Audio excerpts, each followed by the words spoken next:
I'm Bruce Buffer. It's time for the Anthony Gorgano Show!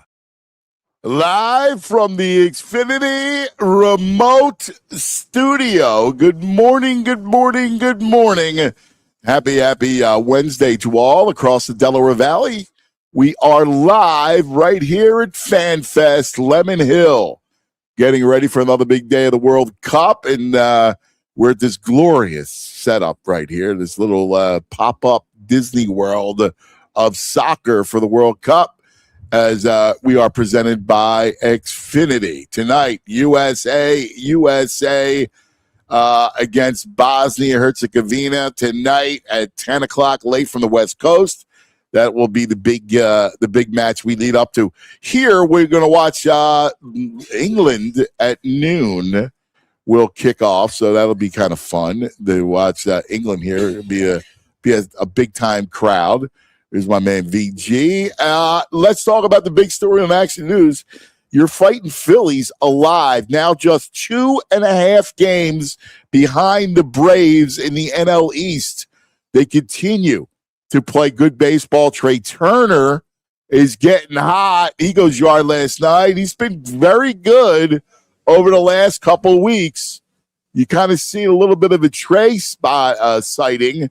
If you can get the Turner of last year, maybe he starts to blossom with a little bit more power.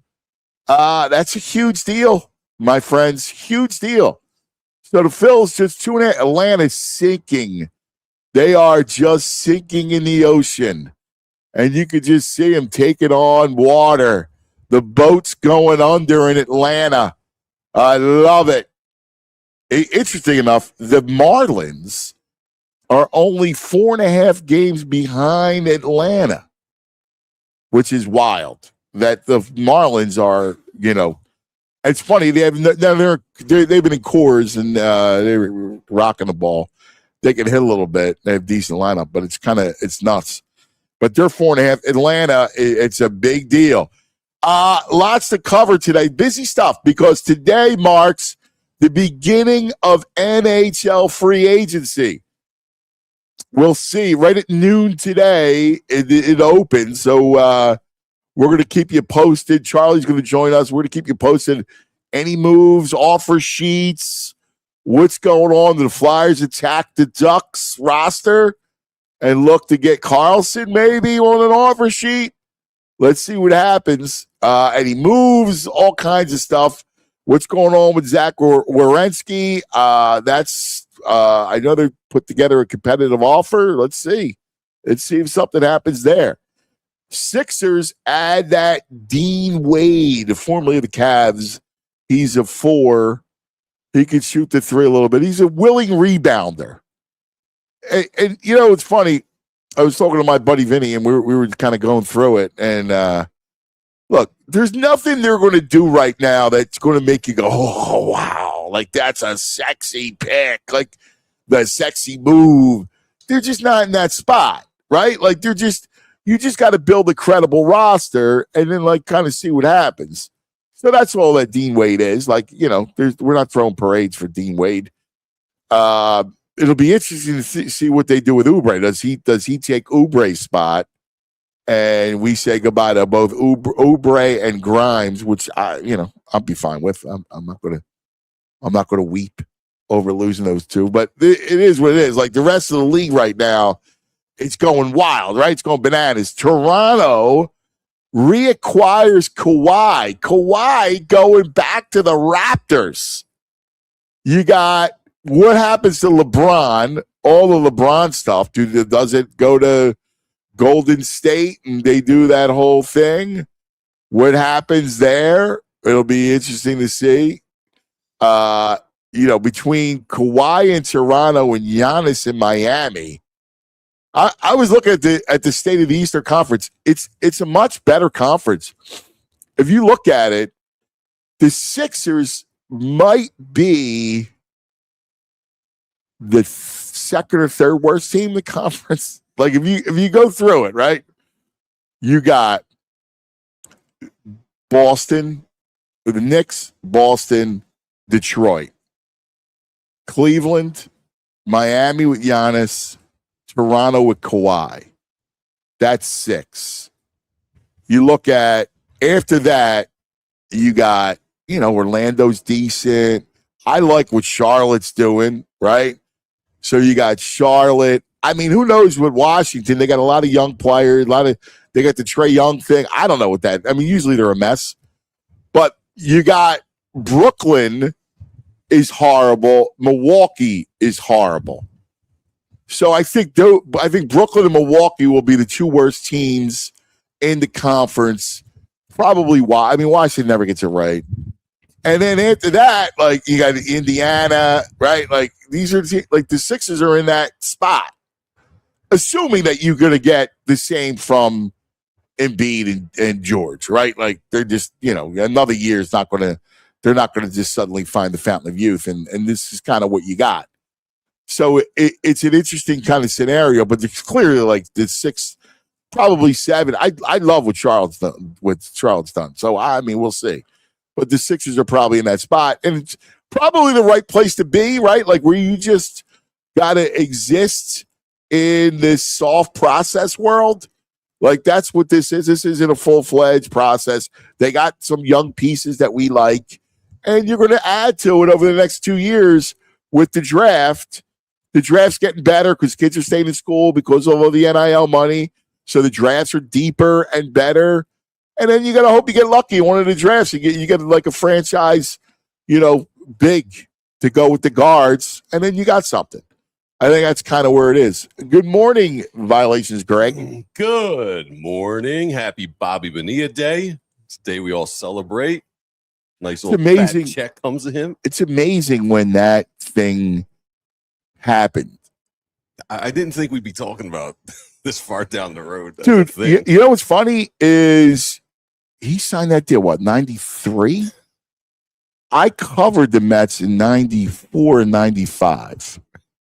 I got to be very close with Bobby. Was he all right? He was a great dude. I like Bobby. I like, one day I was doing a story on him, and I spent the day with him and Bonds. Oh, wow. And it was an off day in San Francisco. And me, Bobby, and Barry went to lunch. They went shopping. What kind of shopping? This is the best. They go to this jewelry store, right? Exclusive, buzz you in kind of jewelry store, right? So it's the 3 of us, right? And so I was very young, right? So, everybody thought I was a part of 25.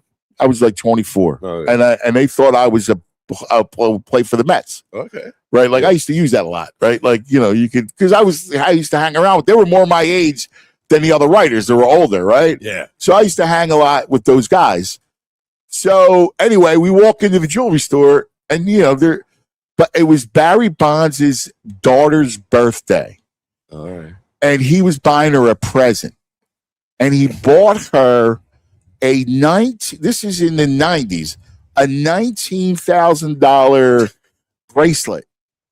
So we get there, right? And she's like, hey, the lady's like, hi, what can we get you? Can we get something to drink? I'm like, yeah. Would you like, I saw, ginger ale, right? Yeah. Right. So ginger ale. Well, it was one of the, working. I was working. Yeah, I wasn't going to be pounding, champagne and everything else. So then Bonilla buys a present. I don't know what or probably his wife Millie, and it's me. She goes, "What can we get you?" I was like, "I'm good. Good water. I'm good. I'll take the ginger ale. All right, how about that? Like, I'm good on that." And then Bobby was funny. His wife Millie was like this striking Dominican Republic woman. Like, she looked like, off of Spanish Vogue. She was like beautiful. I'll never forget. We were at spring training. And he goes, dude, we got meetings. Are you free in the afternoon? I was like, yeah. Can you pick Millie up at the airport? You please do me a solid. I went, yeah, I got you. Don't worry. I'm like, all right. So I picked Millie up from the airport. Right. What's that conversation like? She giving No, she was cool. She give you any like nuggets about Benia or the club? Nah, I knew all about that. Like I knew everything was happening in that team, but no, it was more of we were just kind of at that point, I'm a young single man. I was looking for see you got any sisters or cousins, man. Like that's kind of what I was like, yeah, all right, like I'll go grab her. That 19 grand translates to 44,000 these days. Does it really? Yeah. It's a nice birthday gift. Yeah, I think you're not trained. I think she was. Yeah, I love the sound of trains. Train horn. Yeah, me too. Nice work, Julia. Yeah. You did that. You pumping in some train special effects. I love that. Yeah, I think she was 11. Wow. I think it was her 11th birthday, if I remember correctly. Anyway, you brought up Bobby Benia Day. Let's talk about the Phillies because they are now only 2.5 games behind the Mets. Yeah, the Mets. I hit the Mets after Benia. Behind the Braves, which I love. Oh, yeah. They're 2.5 games out. Like, dude, like, it was funny. Vinny said, is VG in? Like, is he in now on the Phillies? And you were like, nah. You're still nah. I've seen this show before. I don't get it. We've all seen it before. If I'm in, why, like you're more of the, like, you were in on the Sixers, but you're not in on the Philly. Like, I can't compute that. I was in on the Sixers at the very end in a weak Eastern Conference. The Phillies, we know it. We've seen it before. They get hot. They look great. Then the playoffs come and good pitching, and they look a mess at the plate. I'm not ready. I need something else. I need another on-base guy from the right side. But that's baseball. Like, you can't guarantee you. I couldn't guarantee you any success in October. That's the sport. Again, if the Phillies didn't win in 2011, that should show you that the playoffs are impossible to predict, and you can't build. You can only build a team that you hope plays in for a couple series in October. I just can't. I see it. What do you see? There's nothing to see. Them getting cold all at the same time against some good pitching. Matt Gelb had a good thing this morning. A headline on Twitter. It was like, this outfield's not our outfield for October. This is the outfield they need to tread water with. And yeah, let's tread water, but there's got to be a move coming. Yeah, I don't know what kind of move. Fun with it. I like seeing Trea come, but yeah, give me Ward who gets on base 40% of the time. Yeah, that's all right. Then I'm in. We got to lengthen the lineup. I don't disagree. I mean, but like Taylor Ward's not, he's a professional batter. He's all right. Like, he is what he is. Like, yeah, is he an upgrade to what you got? Yeah. Yeah. Do I want him? Yeah. But I mean, that doesn't change the equation. Like, I know they're going to bring some bat in, and they are who it is. And then it whether it's Taylor Ward or go pick your right-handed bat that they go get. It's the same guy. I know. Well, he's got to do better than he has in the past. Well, Bader was fine. Gave him a little juice at the end. I mean, that's what you're going to get. But he got hurt, so. Yeah, that's what you're going to get. Like that. You say you can't get on the Sixers. You know what they are. Well, we know what the Phillies are right now. But I disagree with you. Like, I can easily come up with an equation in October where they win. Well, sure. If the I couldn't do that. Out and the Dodgers that's incorrect. Incorrect. It's not right. That's not true. The Brewers are a top-heavy lineup. There is definitely a pathway where the Phillies beat the Brewers and they just lock down their bats. Without a doubt. The Phillies' rotation is deeper than Milwaukee's. I'm not worried about locking down the other team's bats. I'm worried about our bats getting locked down.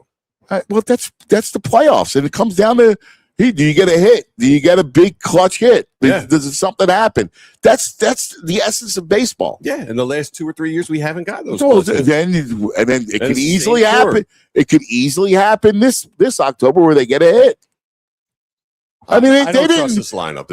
I mean, well, did you trust the Dodgers? They didn't hit last year. Yeah, they hit enough. They didn't hit in the playoffs against the Phillies. They hit enough to get by. No, I mean, because Kirkering threw the ball away. That could easily happen on the other side. It's my point. It's baseball. Like I completely disagree with your premise. My premise is this same core the last 3 years. Doesn't matter. It's weak. You could make the case for every team that doesn't win it. Like, it is what it is. Like they have players that have performed in the past. They could, It's been years. Oh, it's 2022. It's not like it's been 4 20 years. Oh my God, dude! It's not like it's ancient history. I can't believe Bryce Harper, Trey Turner, Kyle Schwarber, they can hit. Like that's it. Like Yeah, we again, got 3 of them that can hit. We got 2 super chats. What do we got? Want me to read them to you? Okay. Yeah. First one is from K-Red. Hey, K-Red. Who says, just wanted to say how much I appreciate the show. Really helps me get through the workday, especially while in the office. Our heart. K-Red. Oh, K-Red. Thank you, brother. And then that was $5 from K-Red. Then we got a $20 from Fit Dad. Hey, Fit Dad. Let's go, Team USA. Let's Yeah. go, Phillies. Appreciate the show, especially with the Direct Philly Sports Radio out there right now. Thank you, Fit Dad. We love you. And by the way, Fit Dad was the presenter for our company awards, right? Like we did a little ceremony, and Fit Dad was the presenter. He was spectacular. Knocked it out of the park. I mean, Jules, not for nothing, right? He was unbelievable. He great. should be doing the MTV Music Awards. Like he should be doing the Oscars. He was sensational. Yeah, he was. Fit Dad, you were spectacular. Absolutely spectacular. Oh, all right. I'm glad you're singing his praise because Fit Dad also in the chat said, "Come on, cuz you're being a homer right now. The Phillies just got hot. Let's see if this lineup. Let's see what the lineup does in the playoffs." One thing I never listen. Do I want the teams to win? Yes. All right. So if that makes me a homer, then yes. But here's what I look at. I never, because I respect the sport. So I look at sports where it's like God, what is it? Family, God, family, country, whatever it is. Okay. Right? Yeah, I look at sports in the same vein, right? Where it's about the sport. Yep. Number one, you respect the sport first, then comes the team and then the player. Okay. All right? Mhm. So I would never disrespect the sport by saying something that's not true to support the team. Because in the end, the team is below the sport. As much as I love the Phillies, I respect baseball more than anything. So I couldn't say anything that I don't believe because it would be disrespectful to the sport. Oh, I think I believe that you feel this way. You're just getting suckered. It's not about being a sucker. I'm not telling you that I'm not guaranteeing you there's a parade. Here, I preface the whole thing by saying it's impossible to predict October baseball. It just is. The only constant is pitching. That's it. Lost Sleep TV. The bats will go cold in the postseason like every single year. You guys are just like, again, the Dodgers bats went cold in the playoffs. They just had enough to get by. And then they got into the World Series and you faced a bum team, a bum pitching staff, and yet it still took them 7 games. I've seen this play out with this crew, this cast. Oh my God! You're so Philly centric. Like you don't watch the whole thing. Like you're right. Like the rest of the team. Wait, there are other teams playing at the same time on the same day, same nights. Oh my God! Frustrate me. I don't get the Vince, our buddy Vince says this is the year to go all in. I agree. This is the year to go all in. Taylor Ward, Rico Garcia, and you get somebody like a Robbie Ray or who's a kid from the Diamondbacks from around here. Gallon having a terrible year. Grab him. What you need is a 5-inning guy that at least can be credible and not blow up on you. That's what you need for the rest of the season. You need Taiwan Walker. In the end, it comes down to you got 3 studs that you're going to throw out. That's baseball, man. Mm-hmm. That's what baseball is. The Phillies had the weakest team of the Phillies run from 07 through 11. Those 5 seasons.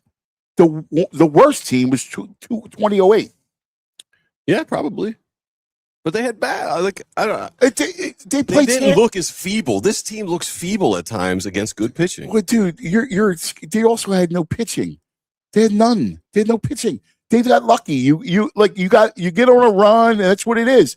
And then they face Tampa, right? Which helped in the World Series, and they won it. Next year, you played the Yankees, and you went toe-to-toe, but then you lost out, right? Like, in the World Series. The best team was 2011. By far. And they lost in the first round. They won all those games, franchise record of games, and lost to the Cardinals. 1-0. Like, that's baseball, man. I just like I feel like you guys want guarantees, and you're not getting guarantees. I don't care if you added 2 more studs to the lineup. It's not a guarantee everybody's going to hit. Yeah, and it's not a guarantee. There's no guarantee. It's not a guarantee that they're not going to hit. Like, it's baseball. Stevie G, $2 super chat. Took the Dodgers years to win before 2020. Sure, I get it. Thank you, Stevie G. But I've sat through this. We've all sat. I'm a big fan. You sat through. They're the third or fourth best team in the National League, but they need some work. Okay. I can't believe that's a weird take. That's not a weird take. It's just your attitude. Your attitude sucks. It just blows.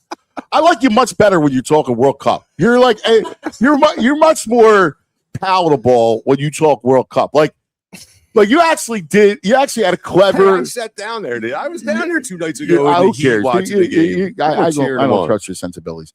Your World Cup text thread last night was epic. You and Chooch back and forth. Big day yesterday. And then at the end, like, these guys go back and forth all day.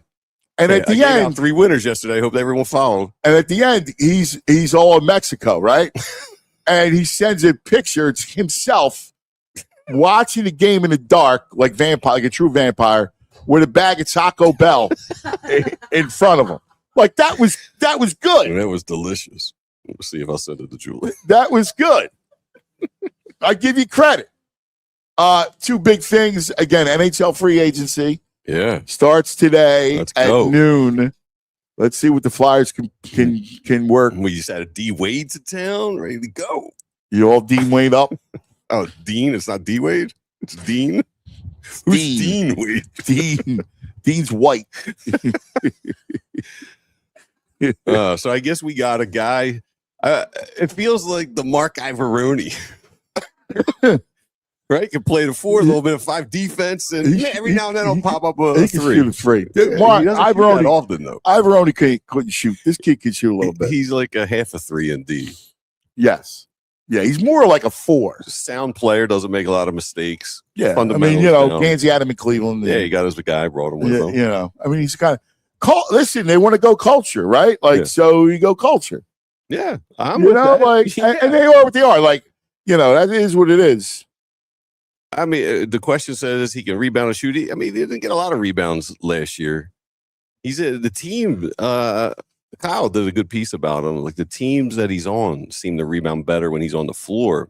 Maybe he boxes out effectively. Yes. He doesn't always get the rebound, but he contributes in ways that doesn't come on the stat sheet. Yes.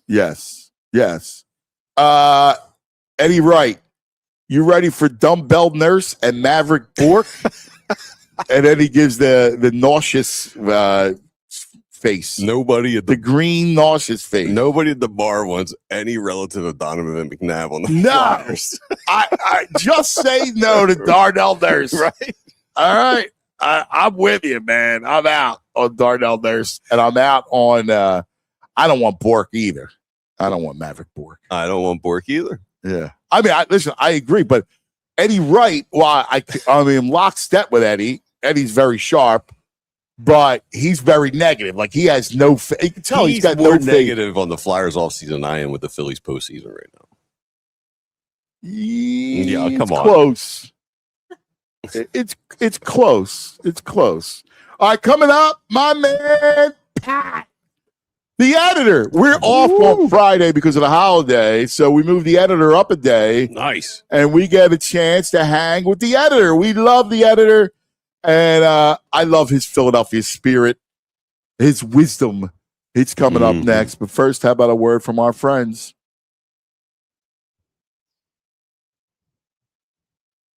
You just let me know, Jules. Give me that cue, and I will go. All right, let's talk about the BetPark Sportsbook online casino app. Yes, it's another day of World Cup soccer and USA. Pull 6 scores tonight? Yeah. I think he scores. He was close when he came in substitution last game. Even in the loss, he looked good. I think he scores. USA wins. Lay a goal and a half and have Pulisic to score. All right. That's my contribution to you. Cool. I think I'm going early. I think I'm going to go Congo and England both to score. All right. You like the Congo? There it is. New customers get up to $500 casino bonus back and 500 spins on the new soccer theme slot. Go, go, go! Collect them. BetParks.com has all the details. Check out the World Soccer Hub for all the plays and the props and everything else. Got to be 21. You got to be in PA, New Jersey, Michigan, Maryland. If you have a gambling problem, please call 1-800-GAMBLER. Now let's talk about Xfinity and the 5-year price guarantee from Xfinity. So much changes in 5 years, right? But your internet can stay the same. That's the Xfinity 5-year price guarantee. Now, the beauty of this whole program is you get Xfinity's best equipment, right? You get super intelligent Wi-Fi that brings everything in the home together. Like in my house, my Massimo's upstairs playing the show in his room. Anthony's playing some video game I don't understand in the basement. My wife's watching her shows doing Italian in the bedroom, and I'm watching sports in the living room. So we got 4. Everybody's only online, and it works, right? In perfect harmony. That's the beauty of the Xfinity 5-year price guarantee. The price stays the same. So much changes, but your internet should not. Check it out, Xfinity.com. Xfinity, imagine that. Select plans only, restrictions apply. Now joining us, the editor. Oh, the editor. From the editor's desk. I don't have the intro, but so we're just going to go right into Pat. Okay, well, let's do it. Here he is. What do you say, my good brother? How are you, Anthony? How's life on Lemon Hill today? Oh, it's beautiful, man. Yeah. It's actually it's pleasant, man. This is a great spot. Our friend killed it. Oh, yeah, no doubt, no doubt. The attendance numbers keep rolling up and up and up, so it's a great thing. Great stuff. Yeah. While these other towns are curtailing their fan fest, shutting them down, everything else. Outrageous Boston shut it down with right? games still happening. This is the Wawa Hoagie Hangout with our man, Pat McClune, and the editor. Always great to hang out over a hoagie and throw a Guinness in there, and it's life's a party. Sure. Are you headed down, buddy? Yes, later tonight, I'm going to get together for a little while with my old friend Larry Platt and kind of a little pregame for the shore there, and then I'm going to throw one of the grandkids in the car, and then off we go. So, it should be great. That's awesome. That's great. That'll be fun, man. Good times on the deck, right? You'll be on the deck with a cold one. All set. Be down there in time to watch the fellas play Bosnia Herzegovina. So, we'll see how that goes. How many people are in the house? Well, I mean, this week my end of the family will be piling it up because it'll be me, Tracy, my son Tom, and Pat, and his wife Lauren, and 3 of the 4 kids. So, we'll have a good 5, 7, 9. We'll be in double figures. Oh, that's awesome, man. Everybody gets together. I love that. Yeah. That's the essence of family. Beautiful. Love it. Love it. Love it. Love it. Yes. So where we starting, pal? Plenty going on here. Plenty going on. I'm going to give you a little rundown. We've got Eagles, Phillies, Sixers/NBA, World Cup, because we're at Lemon Hill, of course, and 4th of July. So, let's go. Let's go World Cup to start it off. Okay, and the headline on that one is putting our best feet forward, and that relates to several things. It relates to the U.S. team, which has played well to date. It very much relates to our friend Megan, the great success of FanFest. It also relates to the city of Philadelphia in that, I just feel like VG's our pulse of the town guy, but I just have a feeling that it's been a very welcoming atmosphere, which is another one that throws water on the perception of Philadelphia and its fans as a sports town. So, let's hope that sustains. And I think it's been a beautiful thing. It really has. I mean, the weekend of Croatia was awesome. The weekend, the weekend of the Ivory Coast, awesome, right? Like the Elephants, everybody's embraced us, and it's been awesome, man. The Croatians, at the wedding and the whole thing, that checkered jersey everywhere. The Czech Tourism Bureau tracked down that couple, and they're going to send them to Croatia. Ah, right? Fabulous. See, this is the beauty of the World Cup. Right. Once again, the world, if the world had no leaders and politicians, it'd be a much better place. Work out fine. Well, somebody's on the ball over there in Croatia, so that's a great move there. Good of VG to notice that. But I wouldn't. I know enough about this stuff and about soccer that let's not be smug sitting there as the United States. I mean, this knockout round's been a knockout already. There's shootout the other day were really something. Down goes Germany, down go the Netherlands. It's been a great World Cup for Africa. Morocco looked good. Mm-hmm. And, so will be pins and needles if the game tonight goes to penalty kicks. So I think it's the job of Pulisic, as you say, and some of the guys, Balogun, to get on the board early and try to stave off the squad. And, you got to really be into it. You got to be at the BG level to do some scoreboard watching at 3 or 4 o'clock for that Belgian Senegal run, which if the States wins, that's who you get in the next round. And, BG will be able to give you a big breakdown if Senegal. But we root for Senegal, I guess, because these African nations have done a great job and they are the more lightly regarded. So I guess you start looking that take care of your own business and then see who you have next. I don't know. I mean, should you root for Belgium? Because Belgium's older. They're older, but they seem to put it together as the tournament's been going on. They're getting better. But it's a tough. Senegal is, I know. In the heat, they play well in the heat. Athletic, and they put up some goals last time. They had to put up a bunch of goals, I think, to get through with the differential or whatever. But Senegal, I don't know. Either one will be a formidable foe. Better get past Bosnia first, though. Yeah. It's going to be a little toasty at Lemon Hill later in the day. I'm glad you didn't switch up to do an afternoon show.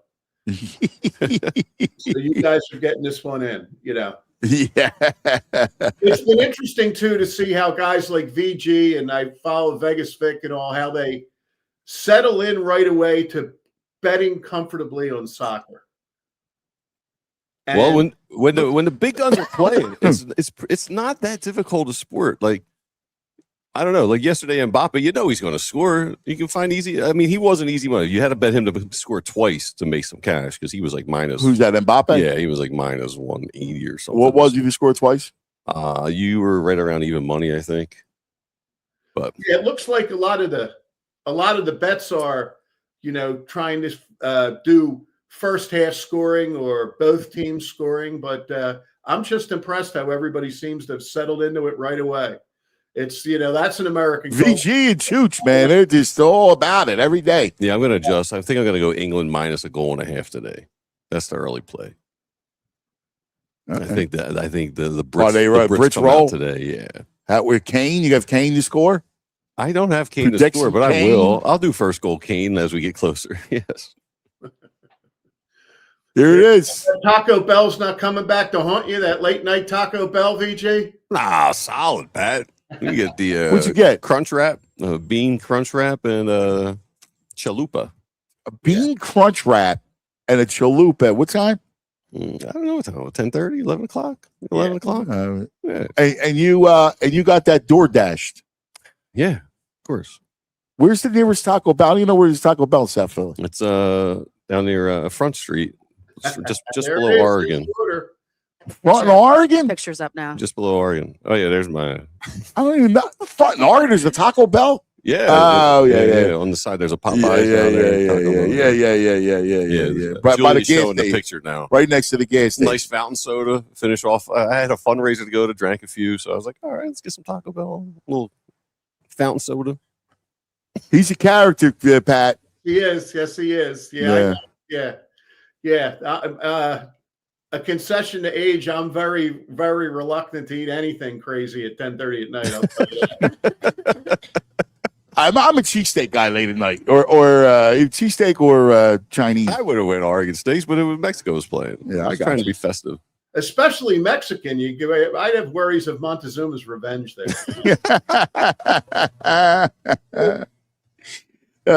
All right, let's Eagles, go. Phillies, Sixers, or 4th of July. Sixers. Okay. And the headline on this one is who's running this league? I mean, everything's so locked in and some teams can't make maneuvers. And I give credit when you're one of the greatest of all time, LeBron James, you do whatever the hell you please. And he decided to get out and he's going to go play wherever he wants because he doesn't care if he doesn't make $60 million. Right. And VG was right on it yesterday. Saw the same thing I did. I think VG pointed out chess, not checkers. So LeBron makes that move yesterday. The day before that was the deadline, and the Lakers had to guarantee Bronny's $2.3 million. So the Sun gets his money. LeBron makes sure the Sun's getting his money, and then he takes a walk, which prevents the Lakers from a revenge cut on Bronny the day after. So Strong father move there. It is. yeah. I respect it. I would do the same thing for Massimo. Yeah. So I'll tell you what, though, if you do A, B, and C, who's running the league, that'd be an interesting poll if the three people were LeBron James, Adam Silver, and Rich Paul. I'm not so sure that Adam Silver comes in third in that voting. Yeah, the league is right. crazy, man. It's crazy.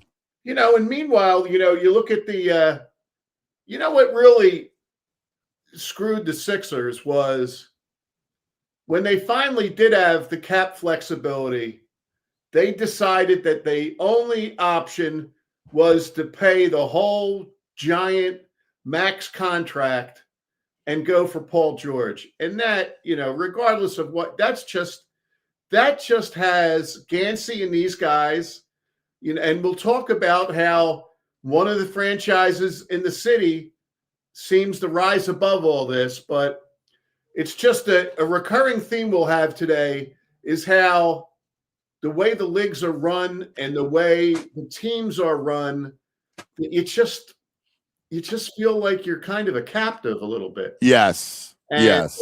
It's just that hurts with the Sixers. The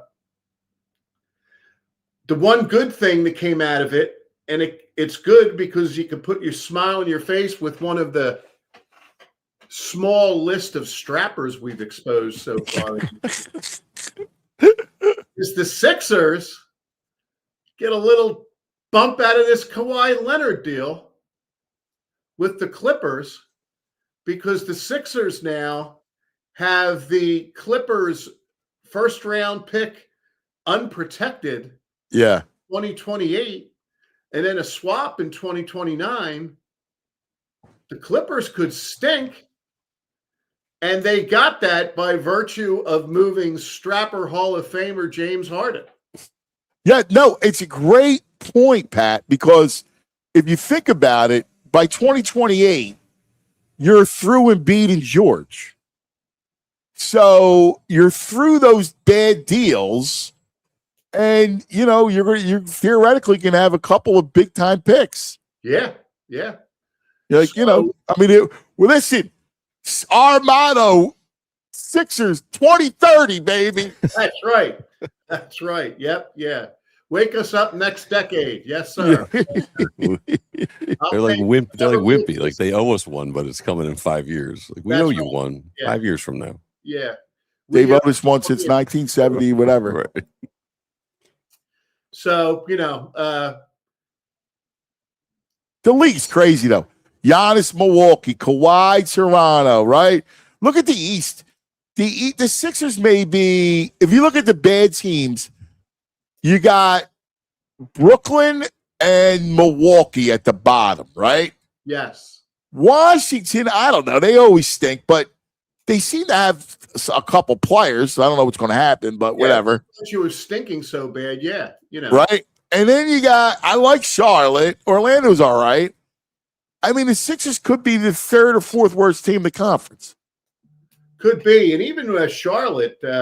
I like Charlotte. Yeah. That was interesting moving LaMelo Ball. I don't know. He's one of those guys that looks like he'd be fun to watch as a season ticket holder, but you're not going to win. LaMelo Ball. Right. You're not winning. Right. So he's going to have fun with it. Like Ant and Ball are going to be fun to watch, but they're not going to win.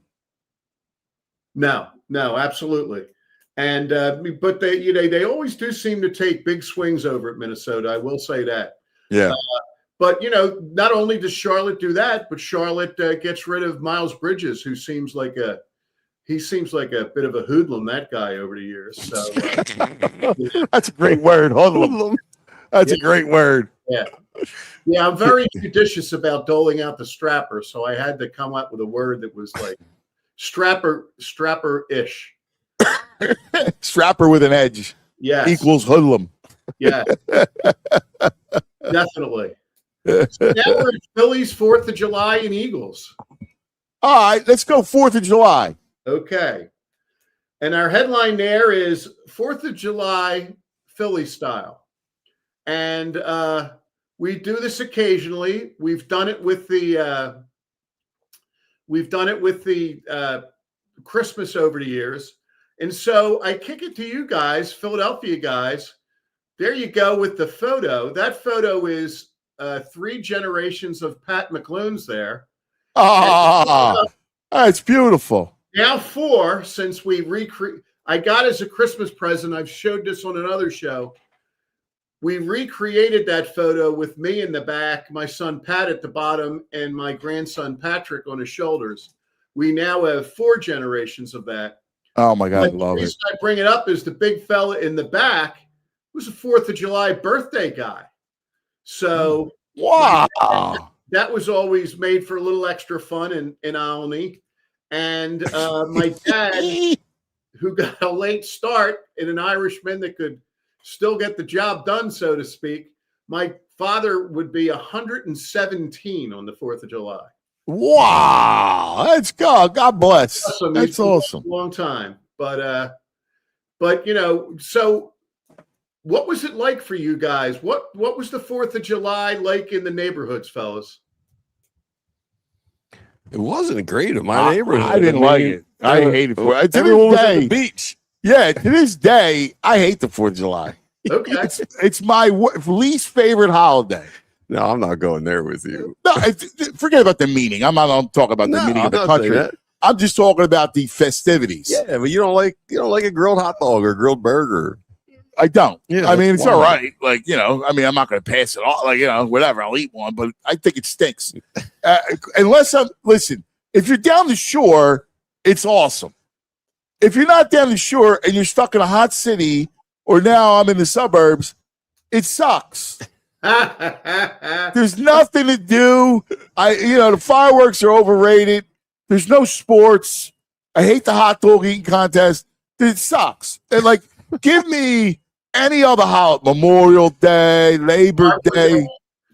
Yeah, Arbor Day. You can give Arbor Day. Give me any other day. Yeah, I can find something better to do. I mean, look, in all due respect, it's nothing to do with the birth of the country because that's beautiful. Yeah. But it's just the festivities. I'm dreading this weekend, to be honest with you. Back in the day, it meant walking up Fifth Street to the American Legion to get a couple tickets for a hot dog and one of those Dixie cups of ice cream. That was big doings in Albany. And then the fireworks at Albany High. where the sound of it would bounce off of the various big buildings or whatever, and you just see droves of people walking to do it. But your point about the fireworks is a good one. Until recently, I had never seen anything ever that didn't change over the years like fireworks.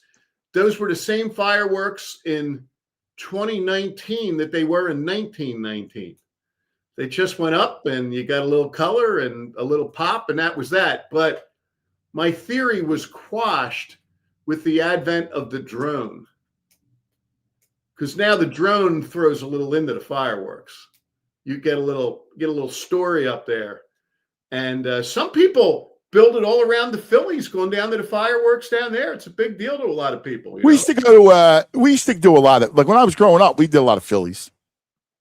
Right. We used to go to the vet. Like we did a lot of Phillies. And, you know. Yeah. I mean, I love going to the ball game. So, you know, as a kid. So Phillies was good. And I was never in for the stuff on the Parkway. I had probably moved by then, but you know, Philly throws down a lot there. For some people, that's a big deal too. Yeah. Yeah. You know. Are we closer to football? Yes, we are. Is that your well, that's all I want to do is get through it. Like, you know, let me just X the day in the calendar. That's right. Are you? Is that the dawn of a football beard you got? You going to shave the first day of training camp? No, it's just I don't know. I didn't feel like shaving this week. There you go. One of those deals. Yeah. I need a haircut. I figure that goes better. The hair on the face goes better with the long hair. That's right. So, you're one of those guys that, you know, you shave at 8 a.m. and you have a full beard by 6 p.m. Yeah, I get tired of it. Yeah. With me and the Irish skin. Yeah. If I get a haircut, then I shave. Then it feels better. Like I'm all clean. I need the short hair this time of year. Ooh, yeah, I've been dating I've gone to the same girl for I can't even tell you how long. 25 years. How old was Dana? He was 19. I was like 20. Oh, one of those. Whatever. 4. Yeah. And you know, crazy. Yeah. My thing back in the day was my dad would get 2 cartons of beer, and he would put a high chair on top of that, and we go down the basement, and I get the haircut that way. So, so that's great. You know, that's awesome. Yeah. By the time I got to go to a real barber for $5 or whatever, I was starting to grow up a little bit. Yep. That's the way that went. There used to be a barbershop on Oregon Avenue called Victor's. It was on 16th in Oregon, like between 15th and 16th. And we used to go there, and Victor would cut the hair in the back. He had a bunch of you know things, and in the back was Victor. And I used to go to Victor, and he was from Italy, and he would put the telephone books. So I'd sit on the telephone book, while he cut the hair. There you go. Yeah. That was it. Victor was a craftsman, I bet you. All the those old Italian dudes from Italy cutting the hair.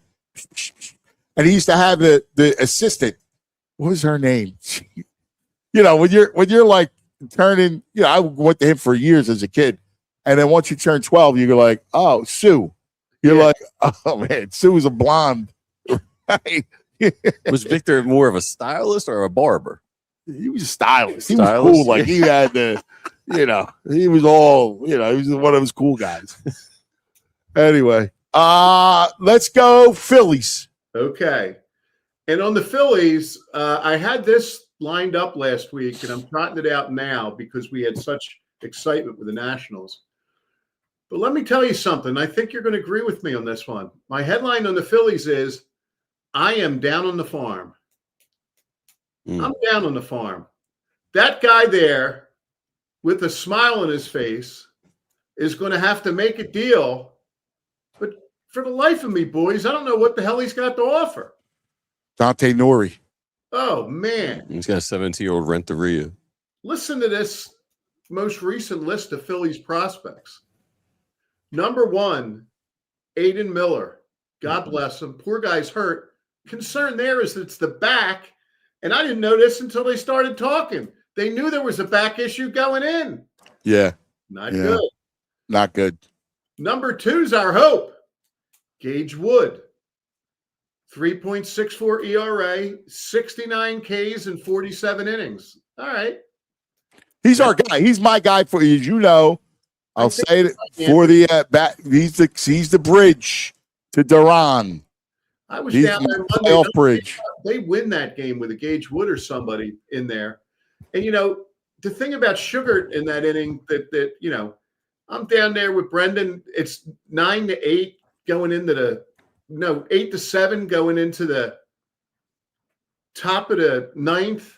And if they just get through that inning, even if they didn't score in the bottom of the ninth, the drama, top of the order, 1 run down and Yeah. 2 run Yeah. up. That was a shame. Yeah. Yeah. But after those two, Miller and Gage Wood, Francisco Renteria, Arun Those Escobar. highlights of Renteria are phenomenal. Here's 17, he's tearing up the Dominican League. Here's for context. He's 4 years older than Massimo. Ooh. Okay. Well, that's a guy to look at then, definitely. And then 5, Dante Nori, 6, and I think the Gabriel Racone experiment, they've given him more than enough rope at this point. I'd move him down. And then 7, because I didn't want to go too deep with this, a 6-foot left-handed pitcher named Cade Obermuller, you know? 170 pounds. Yeah. So, dear They're farm, man. There's no crops on the farm. Dude, It's a farm. It's full of turf. It's like trying to grow plants of AstroTurf. Yeah, the Orioles guy says you want Tyler Ward and somebody else. Okay, good. What do you got? We got Cade Obermuller and just give it a few months. Nobody will want to trade Kate Obermuller. You know? And then this isn't the ultimate indicator, but it does show something. Here are the top 3 minor league teams, Anthony. Lehigh Valley, 37 and 47, 8th out of 10. Reading, 34 and 41, 5th out of 6. Jersey Shore, 28 and 46, and last of their 8 team. Clearwater, in fairness, is at 44 and 31. But those top 3 franchises are 99 and 135, playing 423 ball, which in the major leagues will get you a 68 and 94 team. And even if you throw in the goodness of the Clearwater team, you're still looking at 143 and 166. That's 463 ball, 75 and 87. So, like I said, fellas, I'm down on the farm. You should be down on the farm. You're right. It's horrible. It's terrible. Yeah. But let me ask you a question. Honestly, what do you think of VG's attitude toward the Phillies? I'm always here to be a VG backer, but I don't like it. I don't like it at all. All right, thank you. Yeah. No. You know, I mean, He's got a bad attitude. He's calling me a homer. I'm like, I dude, did it's not. That baseball. was someone in the chat called you the homer. It wasn't me. It's baseball, man. Like you guys have to wake up. This is the first time you see playoff baseball. Sometimes the bats go quiet. If it was the first time I Sometimes saw the bats hit. playoff baseball, I'd be okay. It's not. I've seen the last 3 years, unfortunately, in these Well, bats. In this lineup. actually, 3 years ago they hit. 2.5 years ago they hit. Like the beginning of the playoffs they hit. and normally VG, I love standing up to your the man there to your right, but this one, I think it's kind of it's kind of not on brand for you. It's kind of a cliche. It's kind of like everybody that takes this stance that the same thing's going to happen again, and why are you even watching the games? That kind of thing. Taking no joy in the season, and it's a long season, man. If you're slogging through 162 games just to say show me in October, man, that's a long way to go, I think. I'm not saying I'm not enjoying this run and watching the games and having fun. Jules, He's saying that every day. He's got a bad attitude. Listen to Jules. If you don't believe it, listen to Jules. I got Danny D. Danny D's a witness. I'm being pragmatic with this. That's all. I don't want to get hurt again. You're Let's see being how it goes. prickly with I'm it. going to enjoy the trip. Super negative. And I'm not Super negative. To say prickly. they need an all right, they're a top 4 team in baseball. I'm super negative. Yeah, you guys are nuts. It's not about being like. It's about they're not going to hit. I've seen the movie before. Yeah, You haven't seen the movie before. It's baseball. There's no new cast members. We've seen this before. No, you have, but you saw them hit 4 years ago. They hit 4 years ago. You're So living in it's the nothing. past, man. I'm not living in the past. It is what it is. Like there's baseball, dude. Like sometimes you hit, sometimes you don't. All right, Mike Goose, It's you a got series. to guard your emotions, right? How many times can they Stop hurt with you? the guard emotions. I think the stance there, VG, is worry about October in October. And if we're sitting there in October and it's this same old movie, then we'll all kind of throw up our arms and go, here we go again. But I don't see any margin in taking that stance now. Well, I think we got to worry about October and August at the trade deadline. That's what I'm thinking. That's all. Right.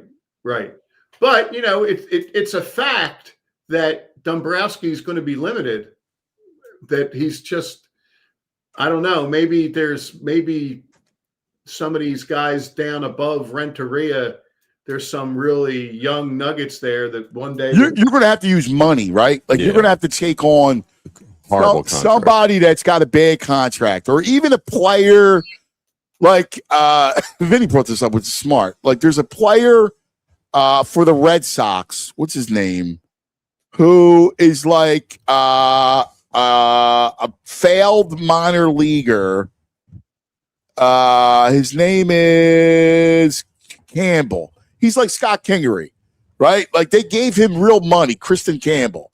They gave him money and they owe him money. So you got to take that contract back, give them financial. Like if you want Chapman, like you got to be super creative and take money back on a bad contract.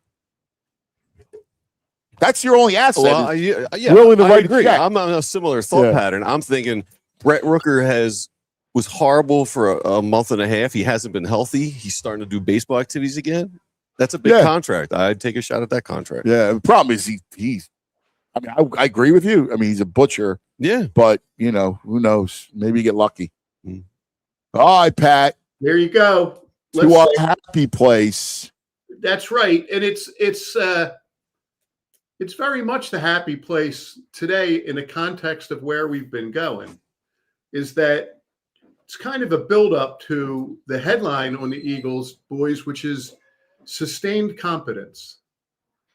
And so regardless of your attitude on the Sixers, the fact of the matter is they locked themselves in with Embiid and George, and they just don't have anywhere to go. The Phillies, who will spend money, are a little bit hamstrung by the problems on the farm, getting themselves that right-hander, and, the Flyers are starting to do things the right way and build up. But, there's just a certain frustration about the machinery of these leagues, and it just makes you so grateful for how the Eagles operate here. It's amazing. They took on a contract for Wentz and a contract for Hurts, where a lot of franchises that just breaks you. Yeah. Gives you no maneuverability. Yeah. Blinked. They never blinked, and he got out from under Wentz. And some of it is due to the NFL, the guaranteed contracts, and I'm all for the players making money, but even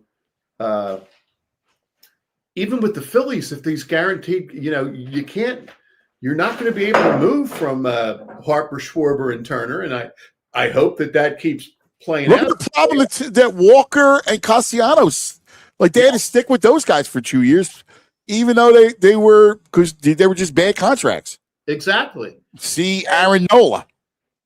And Howie could have held on to even more people over the last few years, but it's sustained competence. He has to make decisions. He's going to have to pay some of these defensive players, guys that you would really like to keep.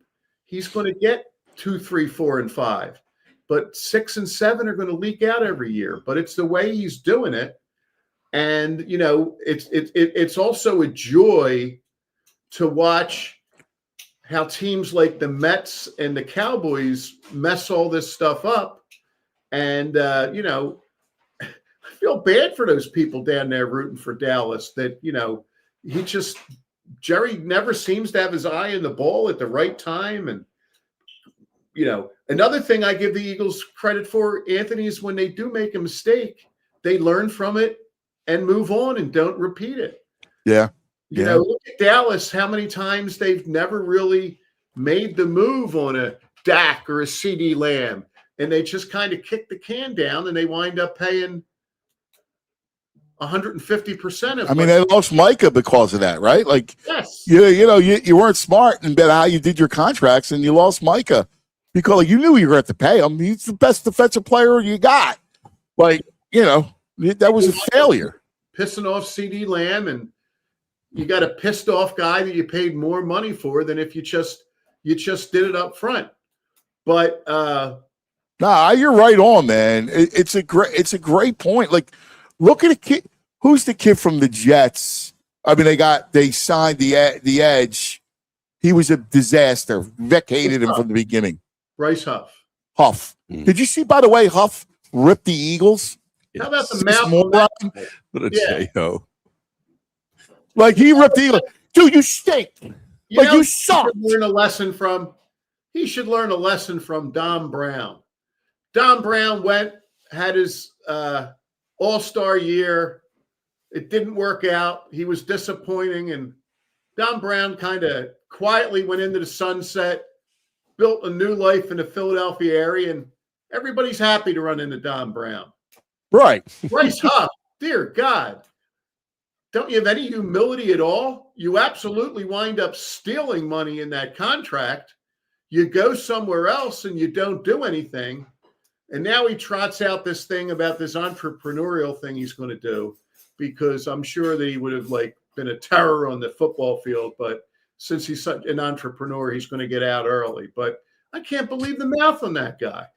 I know. Took a shot at the fans, and then he complained they didn't play him in the Super Bowl. You're right. He stunk. Dude, you blew out. You're horrible. Right. Yes. Like, what? You didn't play. Why would you play? Right. Like, seriously. Oh, my God. Wouldn't you like to get Vic after a long night at the Palladium? And I don't even know whether Vic drinks or not, but wouldn't you like to get Vic with that or some yeah. And say, all right, tell me about this Bryce Huff guy, Yeah. Vic doesn't care what you're paid. Vic doesn't care who you are. He's handed a defense, and he's going to make that defense work. And he takes one look at this guy and says, let me try to do a little something with this. And the guy's not giving the effort, and no good. I'll get somebody else. It's unreal. It really is. Unbelievable. Gardner Johnson, too, is another one with a big mouth. Oh. We know he's got a big mouth, but he's another one chirping. These guys, what do you expect? At least he can play a little. Yeah. You know what I mean? Listen, didn't work out. Stop. That's how much they loved. They wanted to be here because they're crying that they got let go. So they got no other option but to rip the team of the town. And this is a guy who's 11 teams, is it? In 4 years? Right. It's obviously a you problem. Right. Yeah. Right. 11 teams in 4 years. Well said. It's a you problem there. Chauncey. And, he's a good enough player that if he just kept working and did his thing, and I don't want to say keep your mouth shut, you should be able to say what you think, but just make wiser decisions what comes out of your mouth. He could probably have been somewhere for a long time. And he's a good player. And when he was with the Eagles, he was a big help. One thing I loved about him is that he used to blow through, and I'm sure it was Vic's scheme, but he would blow through from his spots and blow up a play in the backfield. That was cool. But yeah, you're right, Anthony. Him and Bryce Huff certainly share the mouth that we don't care for there. By the way, we have a breaking news from Shams. Oh boy. Danny D. I love it. Danny D's already shaking his head. The Sixers have signed a member of the world champion Knicks. That's center. Ariel Hukporti Oh, great. has agreed to a 1 year, $3.4 million contract.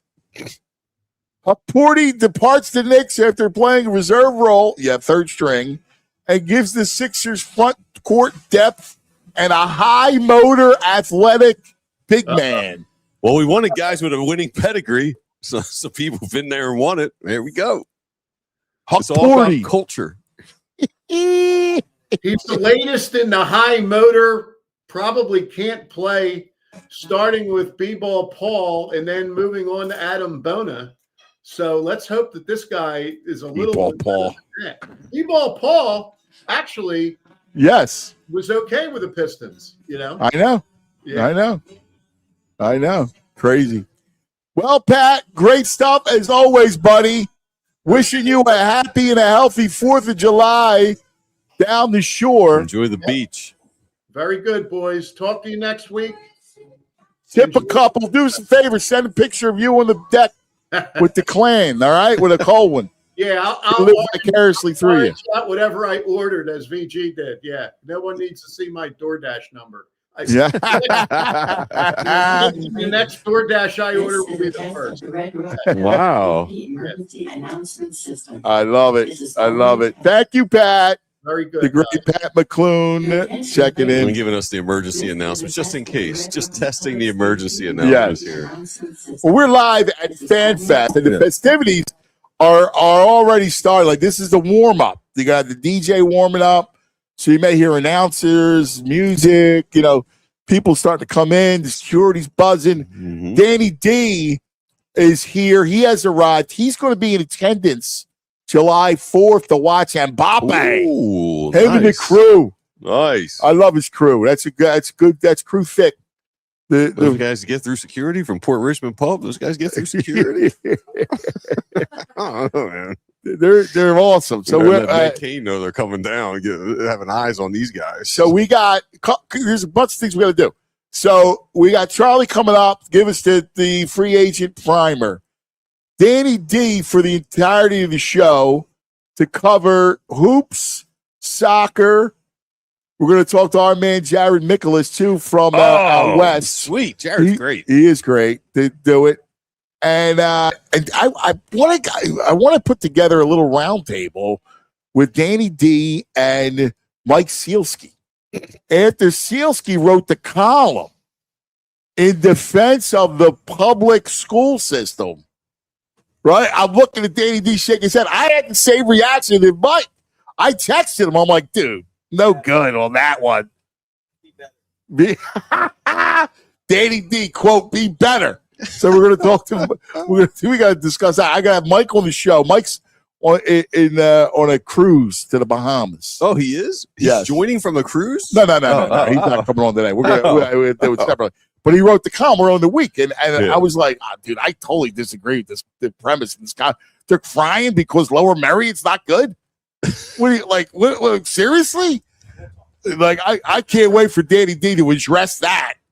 There's nobody better in this city when it comes to building high school programs and sports and elite sports, which I think kids need. Of course they do. If you're an elite athlete, you need to showcase it. Yes. Like, that's it. Anyway, we'll discuss all that coming up. But first, a word from our friends. This is the event you've been waiting for. Ashley's 250 Hours of Savings Stars and Stripes event, and it's happening now through July 5th. Right now, you can save up to 20% on all furniture or take advantage of 60 months no-interest financing. Plus, don't miss the $250 doorbuster flash deals, special July 4th giveaways, and limited time savings throughout the event. If you've been thinking about updating your home, now's the time. Find unbeatable values on the styles you love at Ashley's 250 Hours of Savings event.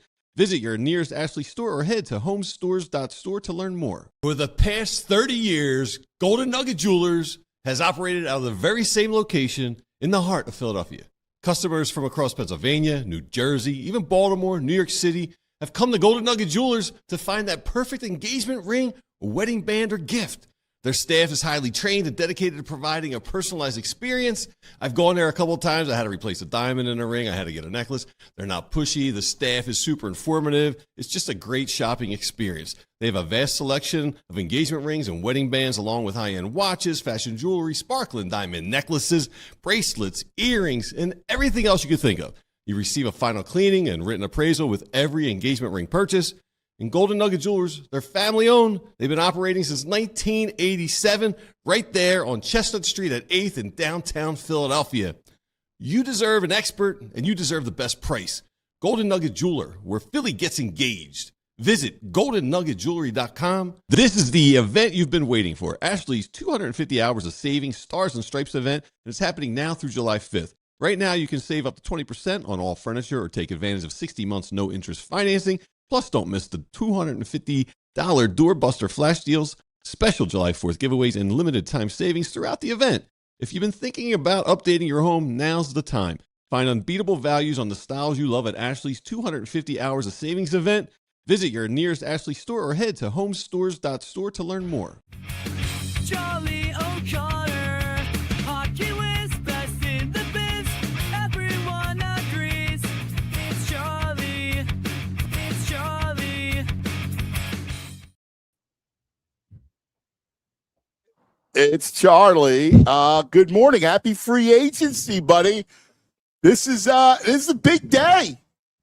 Yeah, I mean, it's the busiest day of the offseason, to be sure. Not the greatest free agency class, as we both know. We've talked about that, but that doesn't mean that there are not moves that can be made, both in terms of signings and obviously potential trades. So first, before we get into it a little bit, I want to highlight all the stuff that you're going on. Like, give us what we can expect, Flyer fans can expect from you guys over the next couple days. Yeah, well, we got our 1 p.m. show, which will kind of double as a little mini free agent frenzy type show, because the opening bell for free agency hits on at 12 p.m. Eastern Standard. So we'll be right in the thick of things, talking about news as they drop today. So check that out on YouTube and on fast channels as well. We'll be getting Danny Briere later today, so I'll be there covering that for Voorhees. Obviously, do many articles on what happens today.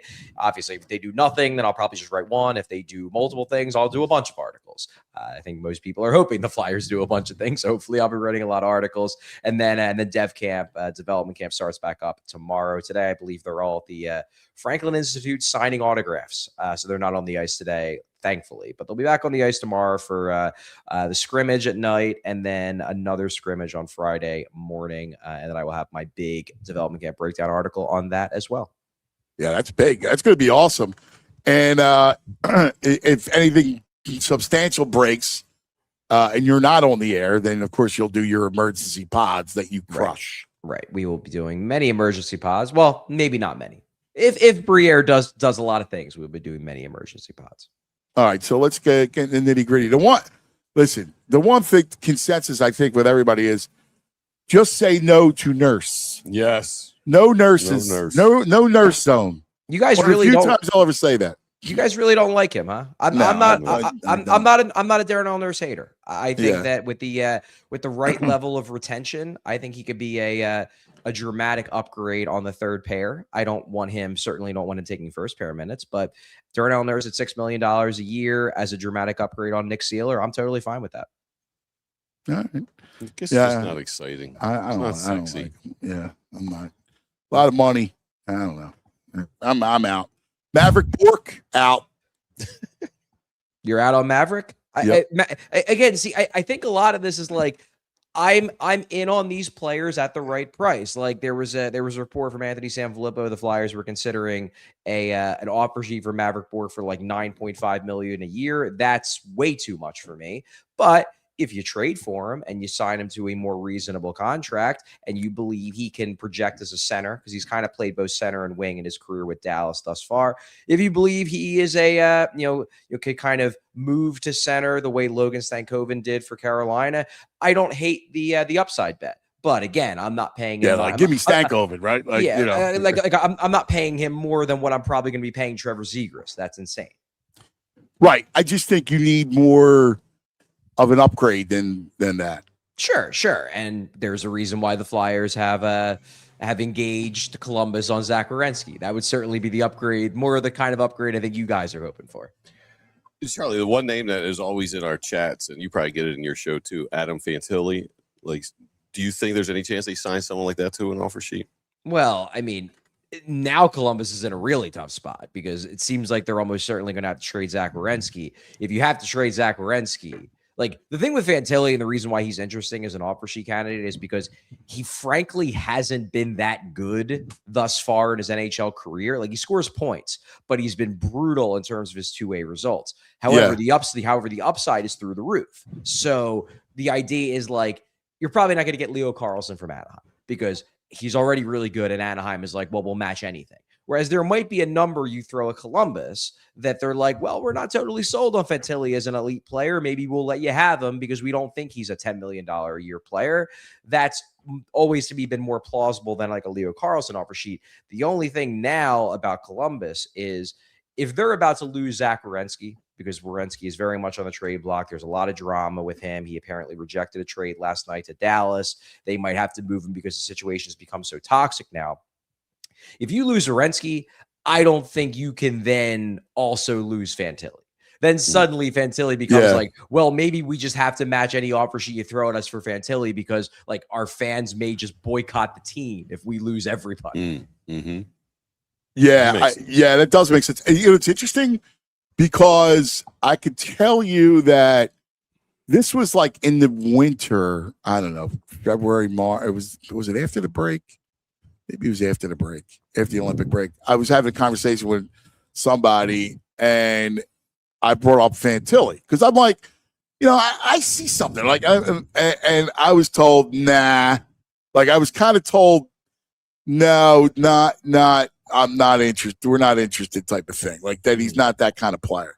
Okay. But then I ran it by somebody else later, more recently, and I got a different response. Like they viewed the player differently. Because I agree with you. Like he's a guy to me that if things clicked, he could be a legitimate point guy. Yeah. I mean, I remember, a guy who is probably like the ideal developmental path for Fantilli is a guy like Jack Eichel. Because Jack Eichel in the beginning of his career, he put up points, but if you looked at his underlying metrics, they were real bad. And a lot of people, I mean, I'm very much an analytics guy. A lot of people in the analytics community are like, Jack Eichel's overrated. He's hollow points. He's a liability without the puck. And what happened? As he got older, he became less of a liability without the puck. And now he's one of the better two-way centers in the game, in addition to being a point per game guy. So like that very well could happen with Fantilli. Fantilli certainly has the physical tools. He's a great skater. He's got size. He's got skill. So basically you're betting on the tools and you're saying, well, this is maybe the only way you can get a plausible 1C, in a trade via an offer sheet, because he hasn't yet become what he's going to become. The risk, of course, is that what if he never becomes that and he ends up just being like a decent second line center because he can't be trusted without the puck. Yeah, it's interesting. I don't know. I'm with you. I'm curious to see other what other big shifts do you think are you hearing around the league, because that also can impact the Flyers. Yeah, well, I mean, if you're talking about Maverick Bourque, I mean, the big thing that's going to affect Maverick Bourque is going to be the Jason Robertson situation. Now, the Werenski situation certainly could have impacted it, but it appears that Werenski is refusing to go to Dallas, so they're out. Jason Robertson, he nearly got traded to Seattle a few days ago, but he rejected that deal because he wants to play for a winning team. And he's been negotiating with Dallas. They've been apart on money. He's a pending RFA. Now, Robertson's a really, really good player. He's a 40, 50 goal type guy. Dallas wants to keep him, but Robertson wants a lot of money. Now, if Dallas finds a way to get Robertson to sign, then suddenly they probably are going to have to clear up cap space, or at the very least can't pay Maverick Bourque what he wants, and then maybe they're more open to trading him. Whereas if they do trade Robertson, then it's kind of the Fantilli situation with Werenski. Like, well, you can't lose both of them. You can't lose the really good player and then the young guy who broke out into being a solid second liner this year in Bourque. You kind of got to keep him. So that's one bigger league situation that could have an impact on the Flyers situation. So here's my handicap with Werenski. All right. I think Tampa is 1, Toronto is 2, and the Flyers are 3. I could see that. It seems like based on, I think it was, and I can't remember if it was LeBrun or Elliot Freeman. It might have been both of them, but last night they were both reporting that, I think they were both reporting that Tampa is his number one choice. Now, the problem with Tampa, though, from Columbus's perspective, is Tampa doesn't have a lot to offer. Basically, their whole team is on no trade clauses. They have a couple prospects they could offer, but hey, you're Columbus. You're trying to trade a guy who won the Norris last year. You want a haul for this guy, right? So does Tampa? There's the interest from Werenski. But does Tampa have the assets? And then Toronto is involved because apparently, I think I read this morning that that Werenski's wife is like from a Toronto area or something. There's like a family connection there, which is why he'd be open to going there. So they're certainly in the mix as well. But do they have what's their situation? Well, there's been a lot of rumors about Matthew Nyes, that they've been talking with teams about him. He's probably their premium blue chip asset as a young, growing power forward who can score, who can check, who can battle in front of the net. I would assume he would probably be the centerpiece behind a Werenski trade. They also have some prospects too, but obviously they haven't been, they're not trading Gavin McKenna. That would be insane. Right. So, I mean, I think the Flyers could be I hear that they're third. So, I also hear that Carlson, it looks pretty good. Yeah, I mean, the Carlson situation, when you're talking about like what this Werenski situation could do in terms of league news affecting the Flyers, like the big thing with Carlson is, so Carolina traded for his rights this weekend. They have yet to negotiate a deal. Now, there was some talk yesterday that things were going in the right direction, but it's 10:25. We're an hour and a half away, and they still haven't announced a contract. So until they do, he's still fair game for 12 p.m. It seems like the general consensus in league circles was that he was probably going to go to Tampa if he hit the market. And that still makes a lot of sense to me. He would be the replacement for Darren Radish, who they traded to. They traded his rights to Toronto a couple weeks ago. He signed the big deal there. He would slide right into that spot. However, if Tampa is getting Werenski, can they afford to get both Werenski and Carlson on their books? Right. Probably not. So if Werenski does go to Tampa and Carlson can't work out a deal with Carolina, I very much expect, based on what I've heard, the Flyers to offer a very lucrative contract, a short-term contract to Carlson. They might get him because, hey, they're the last chair in the musical chairs that's still there. You know what I mean? Which, by the way, I like. Yeah, I like that too. Like that would be good. Mm-hmm. Yeah. So we'll see how that plays out. But the Werenski situation could certainly impact that if Tampa ends up being or if Tampa just has to hold off on pursuing Carlson until they have clarity on the Werenski situation, and then they end up maybe losing out on both of them. What you don't expect any huge independent of the Flyers. You don't expect any of the big names to be traded, right? Yeah, not really. I mean, it seems like Werenski is the big name. I mean, he's a big name. He won the Norris last year, so he's a huge name. But beyond that, there might be, I could see some offer sheet shenanigans. There's been a hot rumor that Carolina is because Carolina was able to pry Keandre Miller out of New York due to the threat of an offer sheet. There's a hot rumor that they are on the prowl for a big offer sheet for a big name player. So intrigued to see if that pops up at some point today. But no, I'm not expecting Austin Matthews to change his mind today and decide he wants to be traded. Right. I don't think that we're going to see like a bigger name than Zach Werenski get traded today. Charlie, do you see like a plan C or D where there's a reunion with either Lawton or Giroux? My view of that is I don't know how that makes sense unless, let's say, the Flyers trade Tyson Forrester in a package for Zach Werenski. Then I could see them being like, well, we need to backfill a wing spot. Let's talk to Giroux and see if he's interested in a reunion.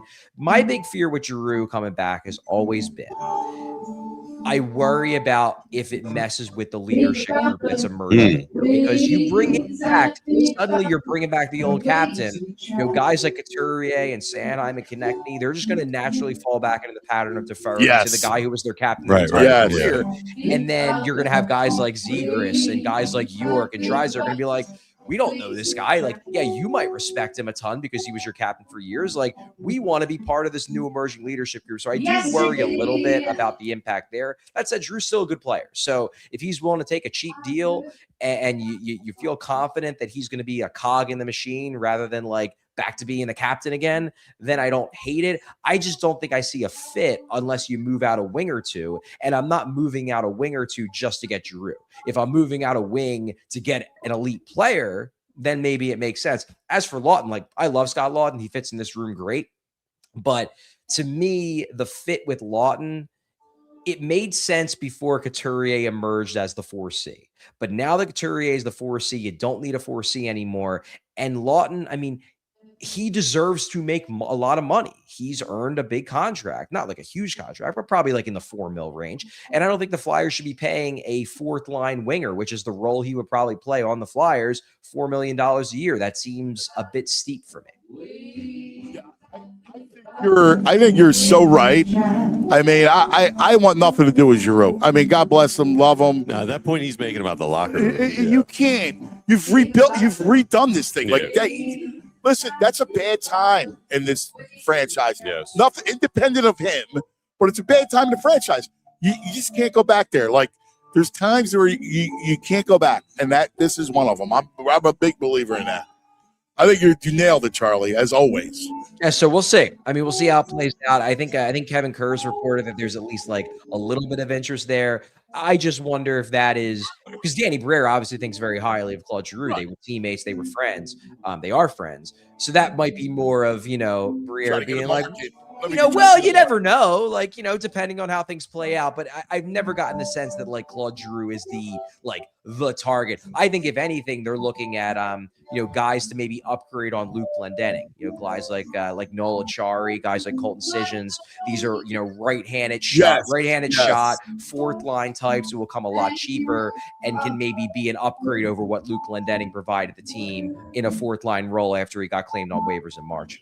Are they out on Glendening? Because he had some good moments, and it seemed like the guys like him. Yeah, I think Glendenning's still in the mix as a potential guy to bring back, but I think he's more of a like, if we don't get the upgrades, we'll come back on Glendening. That's kind of the sense I get, because otherwise, why wouldn't you have signed him already? I mean, they've apparently signed Carl Grundstrom to a 1-year deal. They're still waiting on Glendening. That tells me that they have guys in free agency for that role that they like more than Glendening. And if they strike out on those guys, maybe they'll come back. Yeah, I agree. Yeah. I agree. I don't want. I'm done with him. I agree. I'm done with him. Yeah. Charles, last thing. You said you're a big analytics guy. Am I right? Yeah.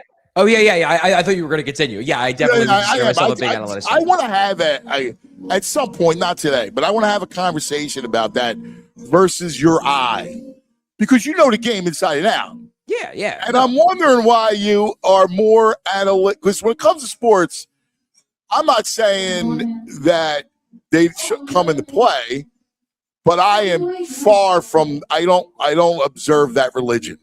Gotcha. Because I think it's a false god.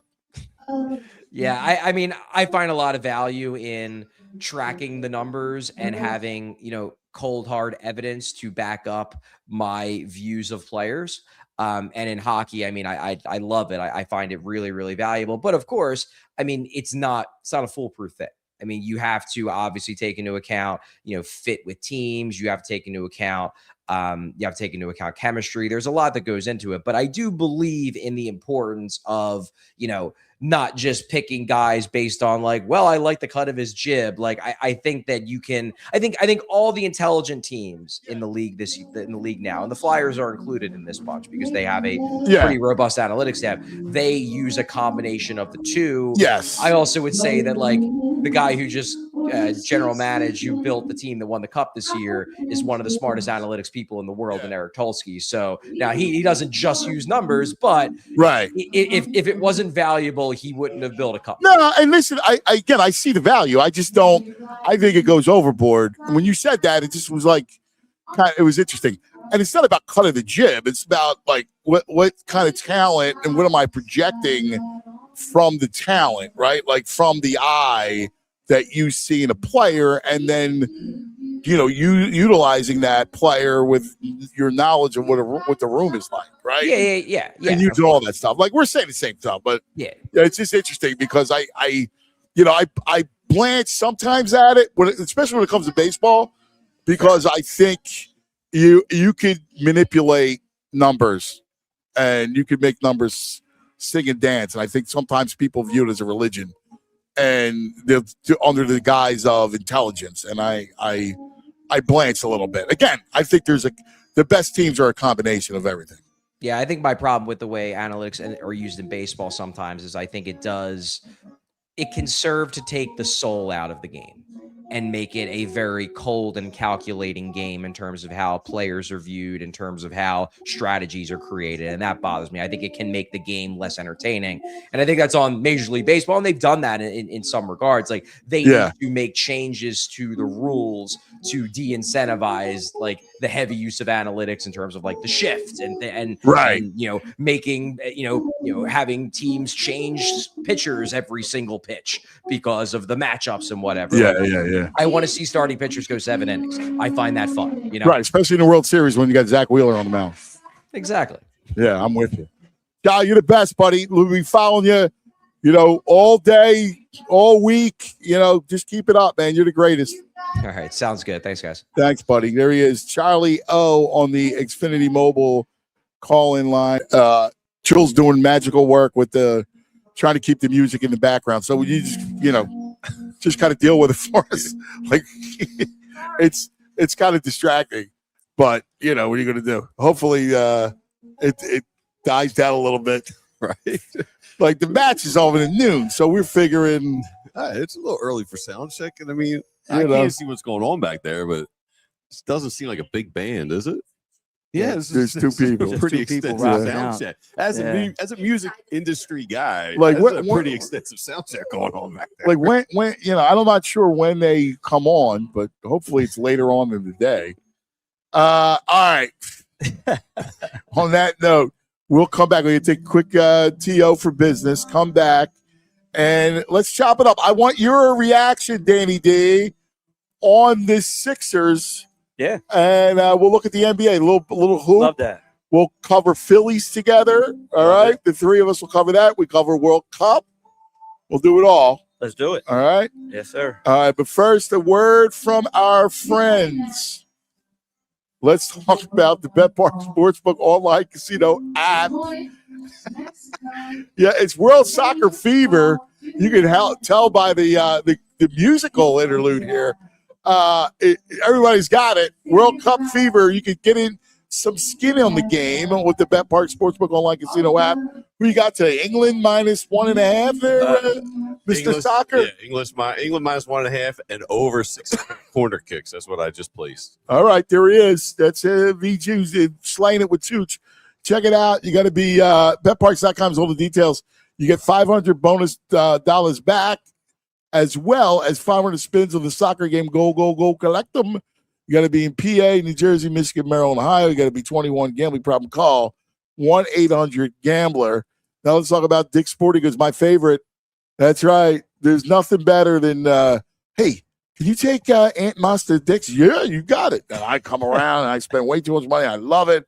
There's all kinds of, I tell my dad, look at that mouth guard. He likes the money signs. He's got the football mouth guard with the dollar signs. Peacocking on this boy. Yeah, he likes the gold cleats. Look good, play good, bro. That's Feel it. good. Look good, play good at Dick's Sporting Goods. They have everything. Fan gear to rep the teams, all the equipment that you need. Easy too. Stop by your local Dick's Sporting Goods anywhere in the area or shop online anytime, Dicks.com. That's it. Make sure before the next big game, whether you're heading to the stadium or just to the back fields, make your first stop. Dick's Sporting Goods. Summer sports starts here. All right. Now we come back. Joe 76 says, where's Ben? He should be sitting on Danny D's lap. Who? Ben. Oh, God. I've been a little busy. Class is going to start next week. I gotta get to him. Dude, you got to That save poor this kid. poor kid. Yeah, I know. I was texting with him a little bit. He's on Pluto.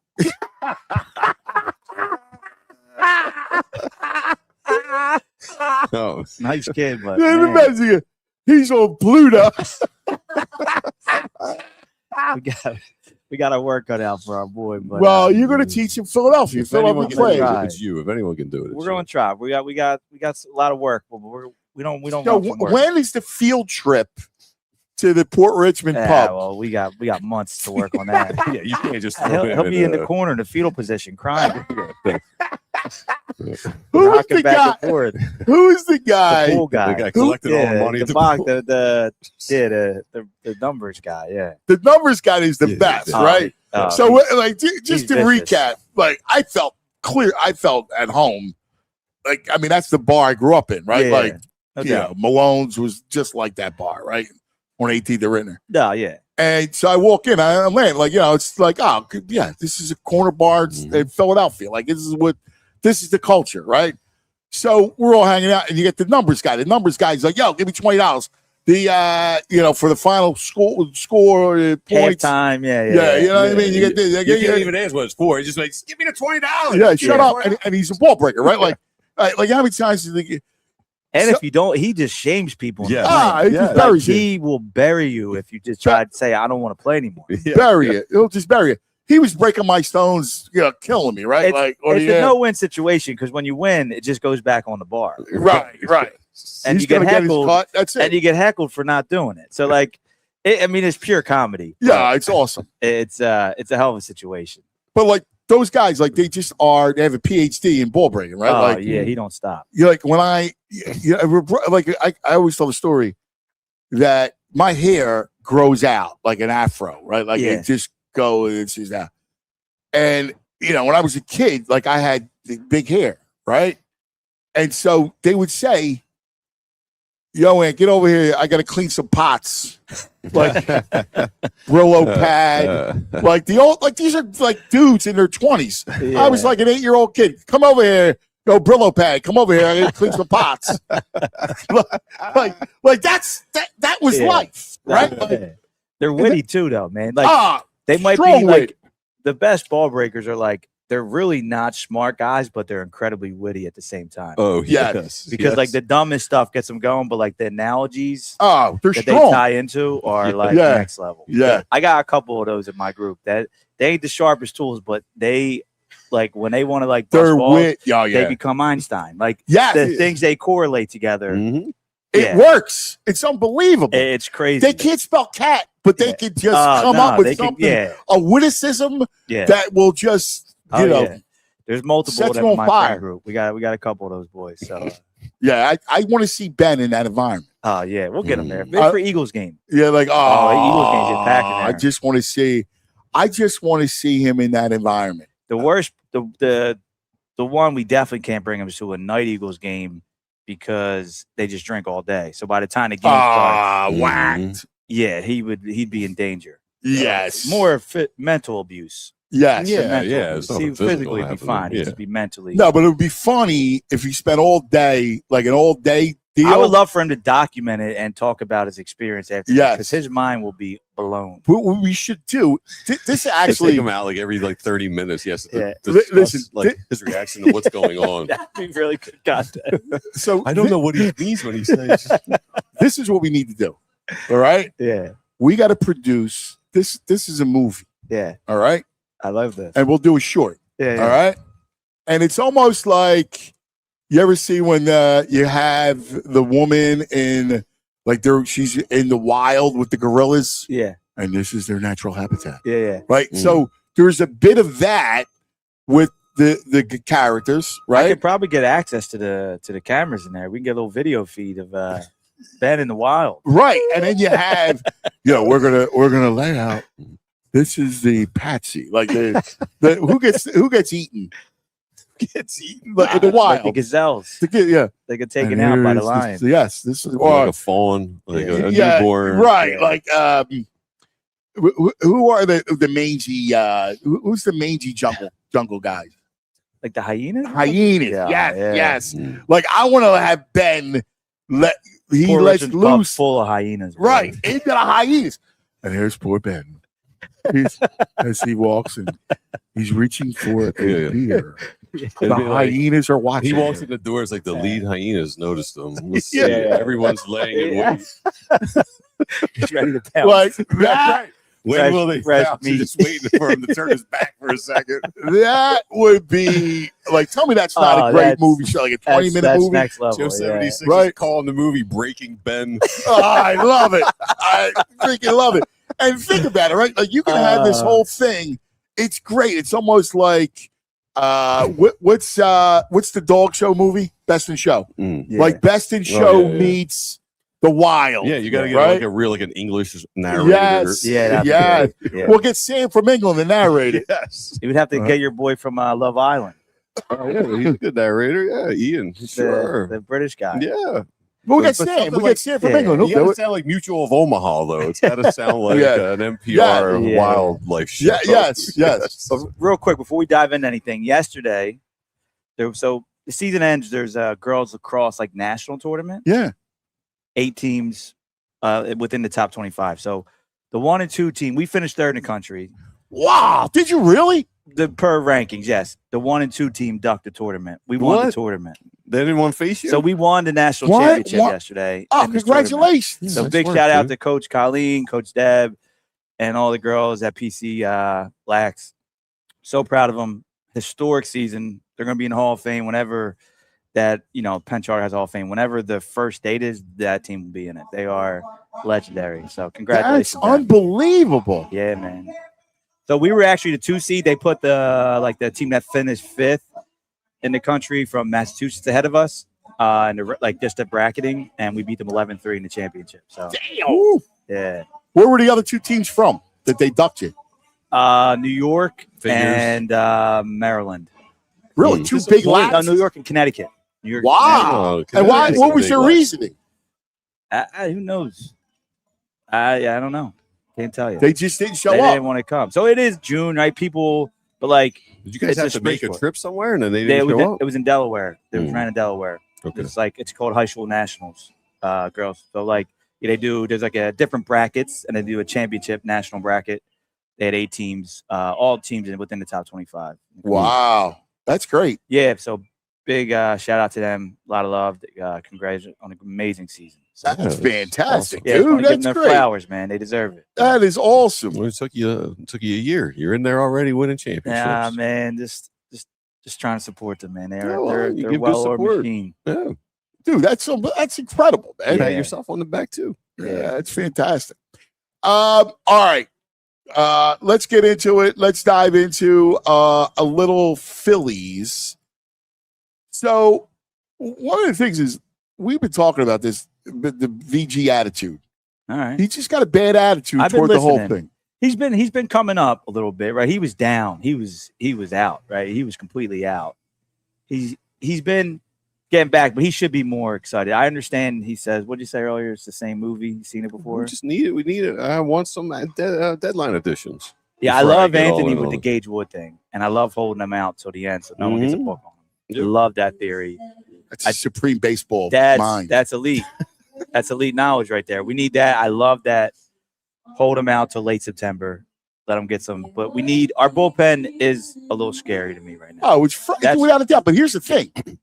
I know it's going to be scary, right? Like that's why in the playoffs, I've relied heavily on my starting pitchers, right? My 3 guys. And look, can I get away if Luzardo's pitch counts up and I got to take him out in the 6th? Put Nolan in for 2 innings. You knew that's exactly where I was going to go. I'm in with that. As Because long as he's it's- got 3 innings in him. Right, He just can't and- go past 3. And it's got to be clean. Like I got to look and see where he's at in the order. Yeah. I got to make sure it's not a bunch of lefties, like good lefties. Yeah, no, I'm all in on that. Because look, I would love to see his stats over 3 innings. And he just can't the second time around. He just Right. I don't know if it's Well, it's ball weird. spread. And he can gear it up. Like for 2 innings, like he can gear it up. Like, give me that fastball at 80, Yeah, just at let it go. 94. Yeah. But you We hear have- JT talk. JT's like he had really good stuff and then it just disappeared, just died. We have 4 more years of this No, after the season. I'm just worried about the playoffs. You know. He signed a 2030. Yeah, I know. I was looking at it the other day. The Sixers will be good by the time his contract's done. Yeah, I like the Dean Wade signing. It's crazy that guys who average 5 points a game get $9 million now. But Dude. I mean, but like he's definitely an upgrade, and we didn't have much to spend. That's the way I see it. Like I don't know. I what else we wonder. would've I done. wonder. I guess we'll switch gears, but I wonder if they're going to bring Oubre back. Oubre may have a market, from what I read. There might be a few teams out there. Dude, I would not shed a tear if I don't have to see his face. Yeah, he's so hit or miss. I'm sorry. Let's get back to the Phillies. We'll get into the six. Let's step back to the Phillies. Yeah. I don't like, again, like baseball, the essence of baseball is in the playoffs is like it's hit or miss whether or not you're hot and you're It's going to hockey. hit. Baseball and hockey are the two teams. They're very similar in the season where I say you can get rid of managers and it gives a spark, right? That's something that translates in them two sports. It really doesn't happen in basketball and football, You right? can't Like do you it, can't right. do it, right? Where you get this crazy spark to bring somebody in. They're similar, and it's about who gets hot. It's like you have the hot goalie. You know, it's like more of a timing thing. You could be by far the best team all year, and you rarely get through. And hitting is just an inexact thing. Like you can't, and because listen, baseball is meant for the long series, the long season. It's why they play 162 games. It's not meant to whittle in down to a series. That's why the randomness goes up in MLB playoffs, because it's no given you're going to hit in a series. Ohtani batted like under 100 last year in Right. playoffs against us. Like he couldn't. He was like 1 for like 15 for multiple stretches. And that's what They pitch really well to Ohtani. Yeah, I'm just saying, like your logic, though. Your it's logic not, is it's not even about pitching well. Like it's sometimes you just don't hit. Like it's a series. well, It's- they're going to make a move, right? Is that we're I mean, Yeah, under you have to under make a your move. logic, since it's all potluck crapshoot. Once you get in, they're already a playoff team. Why even do anything? Let's just see how it goes. we got to keep. I mean, look, we're Yeah, going to make the playoffs. I mean, but, like I'll it is go- scary. It's kind of like. I mean, I know we came out of a pretty big hole, but like it's not like we have this commanding lead right now. Like the wild card teams are going to be cool. I Well, think but we should here's go the down thing. to- They're gonna. Here's the they're thing. pretty This good is as a why wild you card team. gotta. This is why you gotta get a bat like a Ward or somebody credible, and another guy just gives you 5 innings.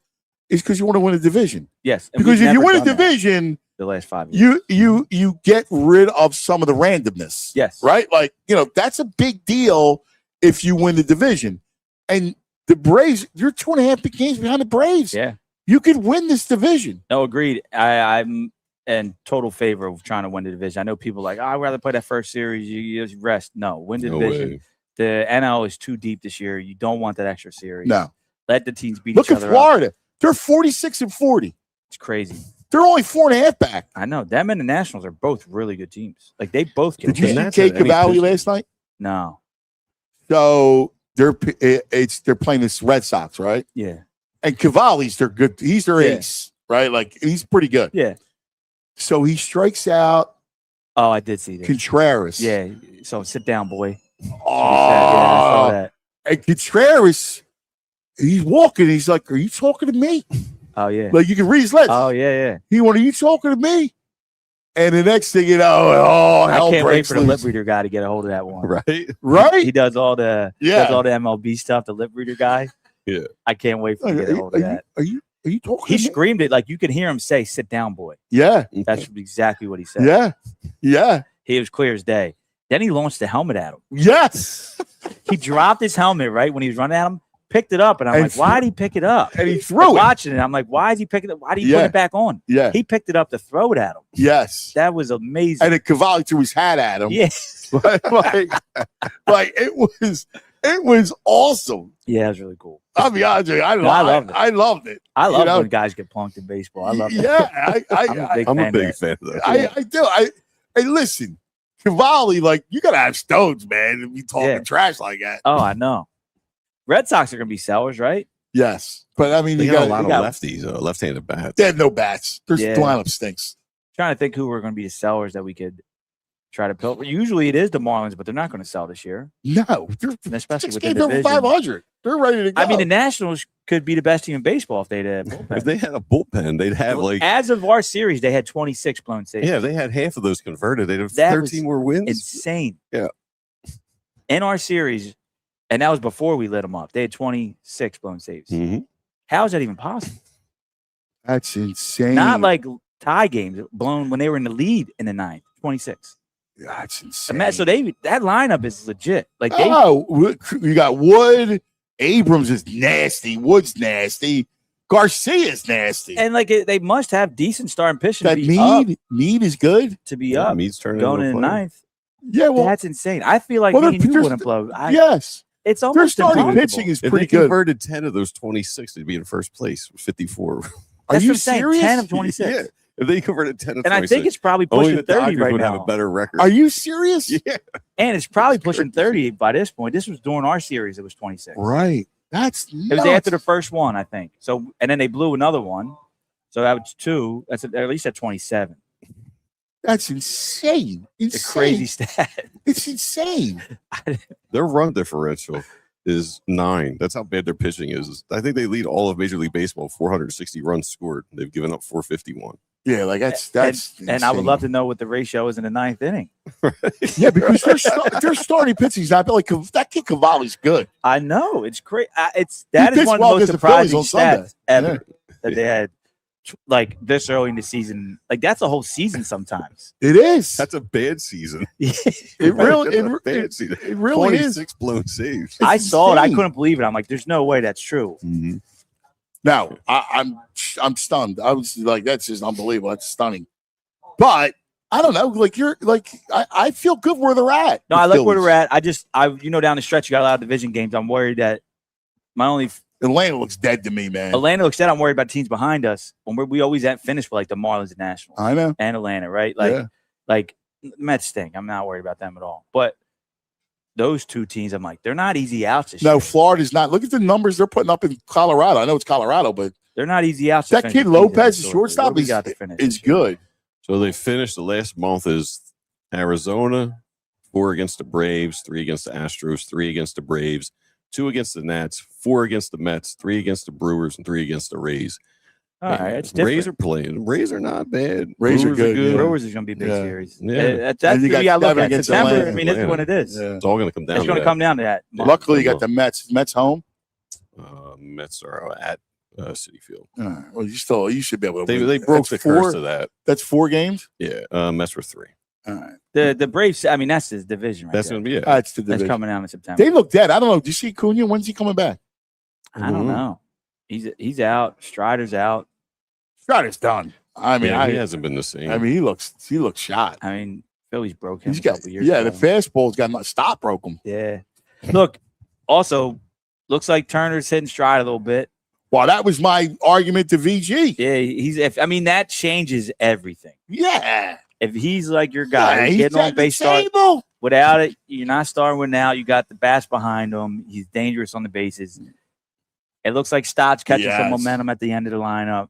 Like that is now my only fear is it too early. Are we hitting? Well, I'm our- not worried about Turner. It's the Stott. It's the Bohm. It's Marsh continuing this. There's concerns, man. JT.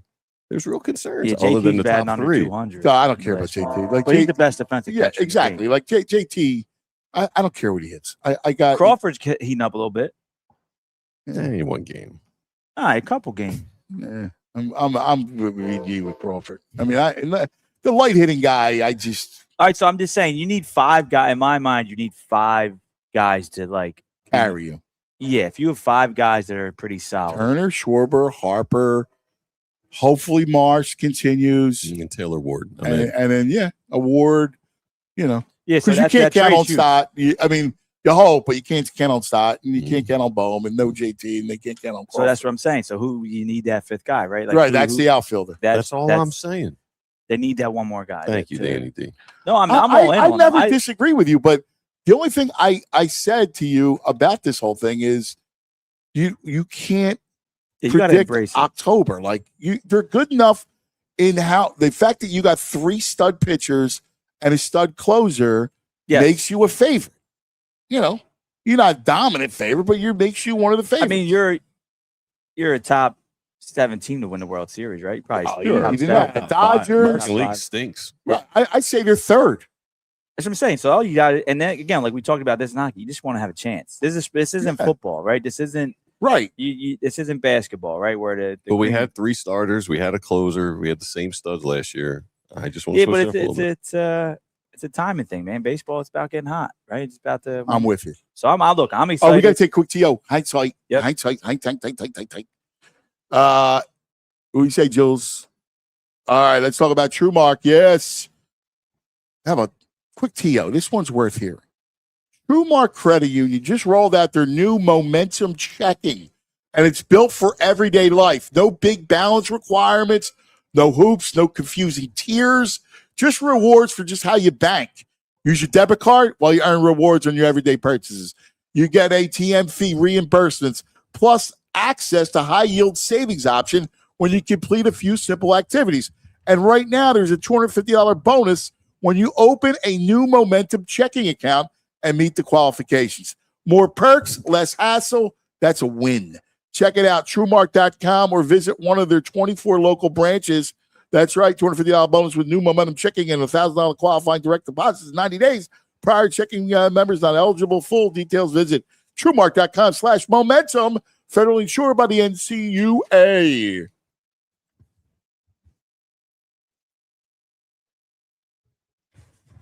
Elkin Chevrolet, run by 3 brothers, real brothers, local guys, great guys. And right now, they're lining up deals that are very hard to beat.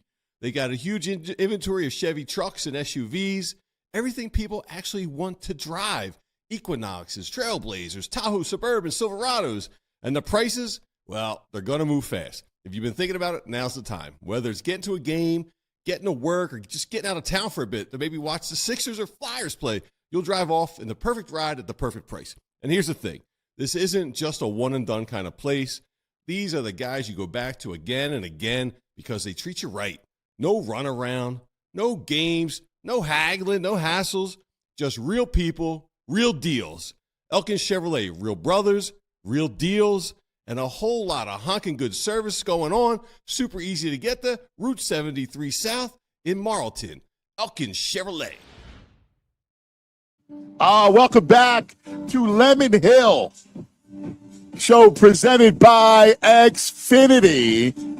Danny D, VG, and I'm Cuz as we hang out. Fan Fest about to hit. Our first match is at noon. Go ahead, Nicole. Are you dancing, Nicole? Nicole, our fine account executive here, hanging out. This is a really cool place. It's my first time here. Oh, it's a great spot. Yeah, that's right. Your first time. Yeah. Now you're going Saturday. Yes. You and the crew. Ain't the boys. That's a bucket list. Here's why I love you guys. I totally relate to your friend group. Like I have the same friends, right? Yeah. Like, and you guys do a college football trip. Yep. You do these trips throughout the course of the We have year. like 4 planned a year. A lot of boys are married, and they just laid it out beforehand. We got like 4 things a year. We do like a 4 events. 4 events. First Friday, no questions asked. That's the tournament. First Friday tournament. We do a college football weekend. Gotta have it. So I was telling your boy that does it. Like I had a couple He's so good at ideas. it. No, Yeah. you guys got to talk because, as my buddy Chuck, he's so talented with like planning it. He uses tailgate companies. Like he does all the legwork. He loves it and he plans it out. So this year we got Vandy versus Ole Miss at Vandy. They got the #1 high school quarterback in the country coming in at Vandy. Ah, dude, I can't. Like I want to see I that. was so hyped. I thought the Eagles might have worked out where they were playing Tennessee that weekend. Yeah. Didn't work out, but Vandy's awesome. You know, the brain. Remember the brain son went to Vandy. Yeah. So we're kind of running out of places. Did you go to the Grove? That's my favorite. That's Grove's #1 the for me. best. That's My specific. buddies put Tennessee above it. I like for Tennessee. me, #1 is the Grove. Grove is the best. We went to Ole Miss, Who'd you do? You did Ole Miss, Tennessee, Georgia, Clemson. I love the Death Valley's awesome. Ohio State, Florida State, Yeah, South Carolina, very good. Wisconsin, Very good. Camp Randall. Yeah, Penn State. It's been 13. Did you go to LSU? LSU. Oh, you went to Baton Rouge. Yeah, Death Valley. How about Austin? You go to Texas? Hook'em Horns? That's been on the list the last couple of years. It's been getting outvoted because we've been to what's the Austin a process? bunch of. We nominate 3 or 4 games and we vote. How many people? So, have you been to Michigan? Michigan. We did Michigan State 2 years ago. Oh, dude, Notre Dame. You went to Notre Dame, right? Not yet. You haven't gone to South Bend? No, because this is what it evolved. The first couple of years when we were out of college, we had no money. We RV'd and stayed in the RV. It was dirty living. Oh yeah, that's all right. Dirty living. Yeah. We were Auburn. Auburn. Auburn's awesome. I love the Auburn. So we would RV it and stay in it. Now we fly into a city Friday. We do Friday, Saturday in the college town, and then we go back to the city for Sunday football. Yes. And we hang out in the big city. Dude, we used to do the same exact thing. So I can't the big believe you guys city has do been that. growing as a thing because the NFL days are so important. Yeah. So like the one like Ole Miss was amazing. Memphis stunk. The Memphis stinks. It was I gotta tell terrible. you. Yeah, it's a bad city. And even like last year, like when we did Oklahoma last year. True. But Oklahoma City doesn't have an NFL team. So we're the only ones at the bar all day Right, asking for right, red zone and stuff. right, That's right. not common in that. Right. So now thinking of Yeah, the but big Norman city, is Boomer Norman was Sooner. unbelievable. Yeah. Boomer Sooner. Dude, you got to go to Nebraska, I and know. then you do Kansas City. We got to do that. That's a So great. we've been trying it. So now the big city has been coming more into it. So More that's how we prominent. landed on Vandy. And we've been to Austin for multiple bachelor parties. So like we Ah, look at this you whole already point, did but it, we did yeah. Austin a bunch of times. Yeah, it's all right. You got to go to Notre Dame, Chicago. Yeah. Like we did Notre Dame, Chicago, Yeah. right? Yeah. Which was They did. awesome. I didn't go. They did Wisconsin, Chicago. We did. I love Camp Randall. That was fun. We did Michigan, Ohio State. Like you got to I'm trying to think of other ones. You should do Indiana and Indianapolis. That'd be really It's not cool. bad. Indianapolis is not a bad city. Yeah, no, I would like it. And then like It's not. It's not. I have fun in it. I mean, it's Indian, no place, but Right, it's not a bad for a weekend, sports weekend. First of all, to go to University of Indiana football would be awesome, for sure. and then it's a decent little downtown. No, it's such a cool tradition. And since I've grown in my role, I've been able to get us tickets. Oh yeah, to the games. sure. So knowing these coaches and stuff, the last probably 5 years, 6 years, I was able to link up with someone, and we've been getting I only get 4 or 5 50-yard line row 8s. So then I do a wheel for the every year. Yeah, I get the wheel. And then everyone else either scalps or finds a way in, and then we try to sneak them down to us. All right. I love And it. then we just pile in it. We don't take people's seats, but we'll double up to enjoy it. Dude, I think that's awesome. I love that. Yeah, so that's that tradition. And then there's a couple bucket list things we've been doing. PGA events, if there's a major we can get to, and then obviously. Have you done the Phoenix Open? Yes. That's a Waste management. Yeah. It's good. Unbelievable. What else have you done? A British Open. Oh, you did the British. I We did remember it that. at Yeah. Royal Troon. Yeah, that's awesome. We just did obviously PGA Championship. I didn't go. My buddies did Bethpage last year. A couple of them Yeah. did Bethpage for the Ryder Cup. Yeah. And then now World Cup. Yeah, that's awesome. Ship it So away. you're 4 a year. That's great. Yeah, 4 dates that we kind of said. When do you set that? First Friday is always the same. Right. We usually pick the football game by January once the schedules are kind of pick the weekends. Which you say this year was?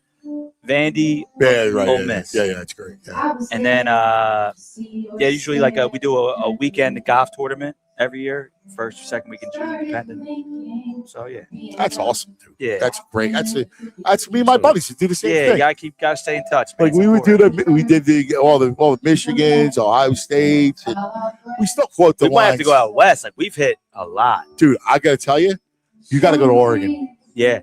See, that might be more than 4 days. We already do 4. Might have to push it Dude, to- or you got to do Oregon. Oregon, I haven't been there for years, but it's supposed to be even way cooler now.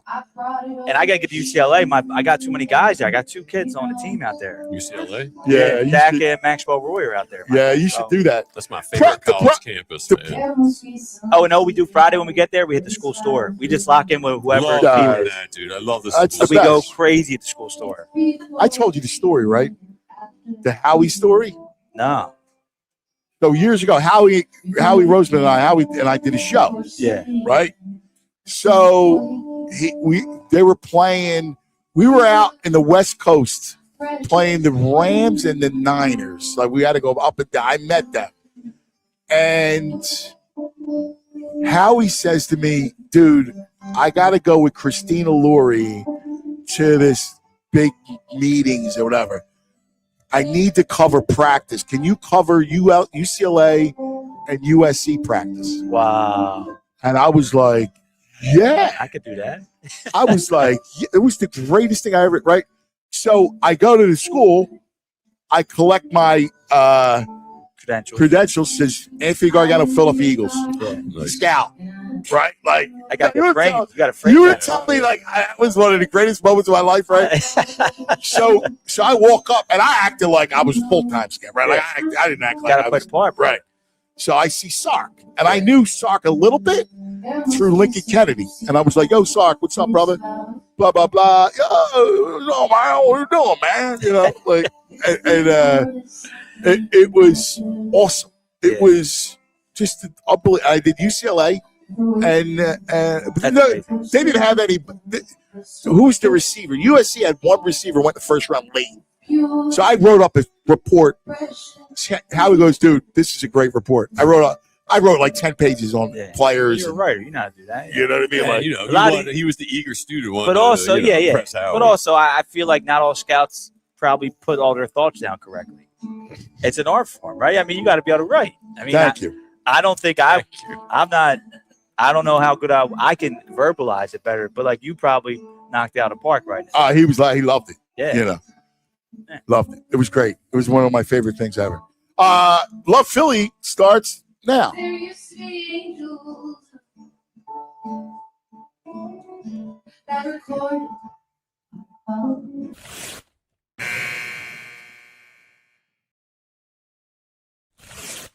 Philadelphia doesn't pretend. Philadelphia is. It's not just the title of Philly, it's a feeling. It's a heartbeat. A city that never asked for permission to be itself. That's us, right? That's our personality. Philadelphia doesn't pretend. Philadelphia is. And now in 2026, the world comes back to Philadelphia. Not just to remember, but to celebrate. The show isn't just about what's happening. It's about who we are while it's happening. Because Philadelphia isn't a backdrop. It's a character. It's the voice that tells it like it is. The guy at the end of the bar who doesn't sugarcoat a thing. It's the family that's been on the same block for generations. It's the artist, the athlete, the builder, the believer. It's the lifer, the dreamers, the grinders. It's all of us. And that's what Love Philly's about. We're going to sit with people that make this place go. The ones who built it, the ones carrying it, the ones pushing it forward, the legends who left their mark. Not just the championships, not just the headlines, but the moments in between. The way the city shows up for itself, the way it refuses to be anything other than real. And through it all, we're going to remind ourselves and show the world what Philadelphia is. It's not just a stereotype. It's not a punchline. It's a foundation. It's a force. It's a city that gave birth to a nation and never stopped building. So as the country turns 250 and the spotlight finds Philadelphia again, this is our moment to tell the story the right way. Not polished, not filtered, real, authentic, proud. Because this city just doesn't rise to the occasion. It defines it. This is Love Philly.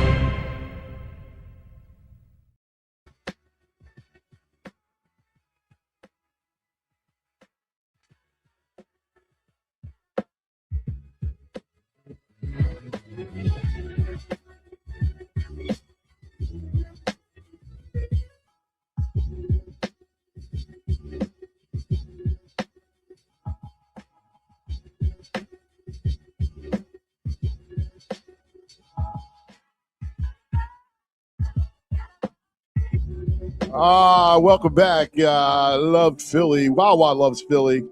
We love our Wawa. That's right. Love Philly Hour always brought to us by Wawa's. We are live at Lemon Hill, the incredible site of FanFest 2026, the World Cup. And it's awesome. We got Team USA in action tonight. And as we hang out, we are live at FanFest, courtesy of our friends at Xfinity. Xfinity, imagine that. That's right. Boys, tonight, USA How you feeling? What's the vibe? They win pretty easily, I think. I actually think that I might do a USA minus 1.5 goals. I think they win like 2-0. Yeah, I think they're going to jump. There's going to be so much energy. They're going to come out hot. Yeah. I think we're the better team. I think we'll impose our will. We're fresh. Come out hot. I like the way they have controlled the game and have attacked. Yeah. Like they've attacked. Like that. They're not. There's nothing worse than the team that is the counter puncher, right? Oh, agreed. Like you want your team to dictate. I've always loved teams that dictate. Like I don't care if you know what I'm going to run in football, right? Like I don't care. I'm going to run the ball and I'm going to run it down your throat. I'm going to throw it and I'm going to throw it down your throat because I can do it. That's what that Eagles season was the greatest. Yes. So you knew what we were doing. Exactly, VG. Yeah. Exactly. This game today, if they get the lead, Bosnia is not a team that plays from behind well, so they're going to have to like loosen up. If USA jumps out, it could get ugly. I could see like 4-1 at that point. Yeah. Wow. We have to get out their comfort If they zone. score, We got to first, score quick. Yeah, We got to score. if they early. score first, it could get wild. That's interesting. Yeah, I mean, I see our boy. I think our boy Pulisic. I think he scores. he scores today. He's He's got a to. PA case from Hershey. Yeah. No. Yeah. He sees Local everybody kid. scored. He's got to score. They got to set him up for one. He's one of the better players in the world. I mean, he lights it up for Inter. You know, like he's a really good player, man. And I think he's gonna be healthy. He's gonna be fresh. I think he's gonna come out. I think he gets one today. This coach is good too. He's got a great mentality. The coach. Yeah. He's a paisan. Yeah. Isn't he done though after this? He's done after the World Cup. Jared. Yeah. Jared's coming up to talk about it in a moment, but yes, he's awesome. Yeah. Patino. He's interesting because the way he ripped like our mentality. Like Yeah. we're elite athletes, but we don't have where it's like selfish and soft, Yeah. Yeah, I can see that for sure. which I found kind of interesting, right? Like, you know, Hey, Fit Dad saying his son played Roman in a 7v7 tournament. Football. He said Roman looked good, but his son shut down. He intercepted an early pass by the quarterback, and then they never looked his son's way again. They don't know who their quarterback's going to be. Okay. how old's Fit that son? I don't know. I think Fit he's a Dad, how old's your son? I Oh, that's think he's a awesome. sophomore, junior. I remember him talking about him. That's great. Yeah, Roman's good, playing an ambitious schedule. They're going out west. They're good. Look, I love Rick. My is a mind great can't guy. even wrap my head around it. Like, They're going to play Modern Day this year. Are they so really? nuts, dude. As They're like playing modern day? Wow. Yeah. like a North Catholic kid who used to play at their gym was like on the 4th floor. It's horrible. They had no money at the school, and now they're flying across the country Well, playing later football. on, do me a favor. Later on, we got to address Mike Sealski's column. Love to talk about it. All right, and then we'll get Mike on to have a future. round table. Love to talk But I thought it was pretty salacious. Like he took a stance. I told him, I'm like, dude, I'm on the other side of this, and I was anxious to get your rebuttal. Well, I think also you got to think who's buying the paper sometimes that goes into it. A lot of public school people, you know, like Oh, you think their readers skew public school kids? well, in the state where it matters. I'm saying, I think like the suburban counties, they are all in favor of it. I think that is a large portion of the readers. So All right, Mikey's well, pandering. I'm not saying. I know for a I'm fact. just saying, like He wouldn't do you gotta that. be, but you No. gotta sometimes you gotta get people excited. You gotta write about controversial things, and you know. No, I think he. Man, hard. I know when he writes, he believes. Like I'll go, listen. I may not agree with everything he writes, but he's true. So I don't think there's any pandering. I just disagree with the notion of The it. take, yeah. So we'll talk about it. I want to get to first. We got Jared coming up live on the West Coast. He's going to be at the match tonight. USA. We'll talk to Jared. He's great. Yeah, I've watched him. dude. He's unbelievable, Yeah, right? great. Like he's right on all. He nailed the Turkey game. Yes. I watched before Turkey. He was saying like they've been underachieving. They're really good. We're probably gonna be resting guys. Like it's going to score goals. Like he nailed it. Play for pride, and they did. Yeah. He nailed it. All right, so Jared's coming up next, but first, let's take a quick TO and talk about our friends. Let's talk about the Bet Park Sportsbook online casino app. Boys, it's the World Soccer Hub on the app. Who you got? I like USA -1.5. Yeah, that's a good bet too. Anything else? I've been on the England? 1.5 England advances. I think it advances 90 minutes. So Okay. that's like a bet you can do. I'm going Belgium, Senegal. Both teams to score an over 7.5 corner kicks. Pays plus 104. I think Belgium could maybe get upset today. Oh, you like They didn't Senegal? look good the first two games. They haven't looked They good. look I old. know they're talented. I've watched almost The every game. boom. They haven't looked that good. I like it. All right, you can bet it all on the app. You heard the guys. BetParks.com for all the details. Got to be in PA, New Jersey, Michigan, Maryland. If you have a gambling problem, please call 1-800-GAMBLER, the BetPark Sportsbook online casino app. Let's talk about Xfinity. We love Xfinity. I tell you about my setup because I have the Xfinity internet, right? Like I have this like supersonic Wi-Fi that is just works. I just right? got at the Shore House. They just came and hooked me up. It's so good. Like at home, literally, Maslo's playing the show, right? Or Madden. Or you got the college football game he plays now. Anthony's playing some weird video game. I don't know, like shoot 'em up or something. My wife's taking Italian classes, and I'm watching sports, all on the same internet. Yeah. Somehow it works, thanks to the Xfinity mobile Wi-Fi. Like the Xfinity Wi-Fi is just I had to the get best. it down there for our Saturday morning show so I could plug in. Oh, Oh, that's nice, right. You need the yeah. hardwire to plug in. I got it. So they came and hooked me up. See, you got to get Xfinity, and you keep the same price for 5 whole years. 5-year guy. 5 whole years. All right, it's the greatest deal going on. Xfinity. Imagine that. Select plans only. Restrictions apply. All right, now let's go to the West Coast, where our man on the scene, he's been there all the time, following Team USA, huge in the academy world with the young. He knows a lot of these players that came up through him. Our own Jared Mikolas joins us. Jared, good morning. Good morning. How we doing, gentlemen? Good, buddy. Good. What are you excited? Like, give us the vibe out there, buddy. Man, these environments that the cities kind of just grow into a soccer city, days leading up to the event. So the biggest supporter group called American Outlaws, AO, they usually get on site a couple days before. They're bringing the bands and the drums and the scarves and all this stuff. They can be in the stadium and people just flock to where they are. So in the lead up, now this is interesting. There's got some people coming into San Francisco, some people going into San Jose, because the game's actually in Santa Clara. So I think today, down around the fan zone and outside the stadium, everyone's going to be coming together, and it's quite good support. You see people on the planes, you see people in the streets wearing the gear. It's gonna be strong support for the U.S. like we saw in Seattle. The Outlaws. I love the Outlaws. That's my kind of fan group. Soccer is It's awesome. elite fan groups. Elite. That's right. Fan. Yeah. Hey, Jared, you correctly called all 3 of the games, right? Like you down to the Turkey game where you're like, listen, they're going to have some pride. You're going to be playing with backups. You should get out early, and then they got the goal at the end. But you kind of paved the way through the whole thing. How do you see this one? So a lot of people are talking about the formation, and we played a different formation in one game when Pepe came in, and we played with 2 forwards. I think it's less about that, and it's more about what you saw probably looking back in the first 2 games against Paraguay. Bosnia are going to sit in probably a mid-block. They're not going to probably come out and press us like they did against Qatar. They actually looked pretty good. They were 3 guys high at the beginning of that game, and they caused some problems. They know we can build out of the back or skip the line. So I think they're going to sit in the middle somewhere.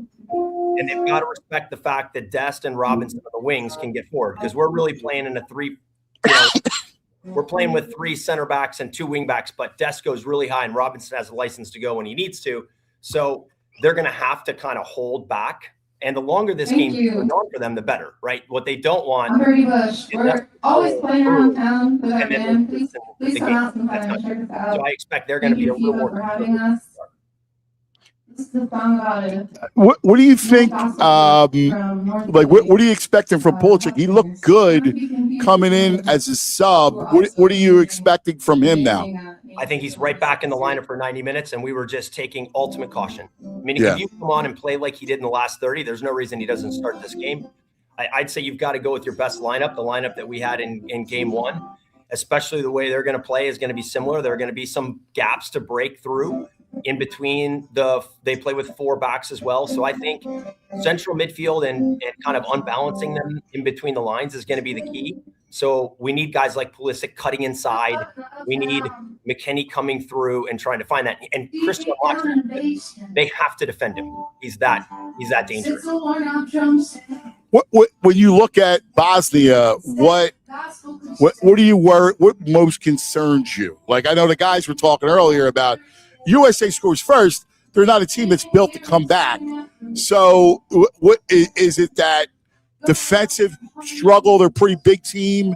Is that what concerns you most? Yeah, they're physical. They're big.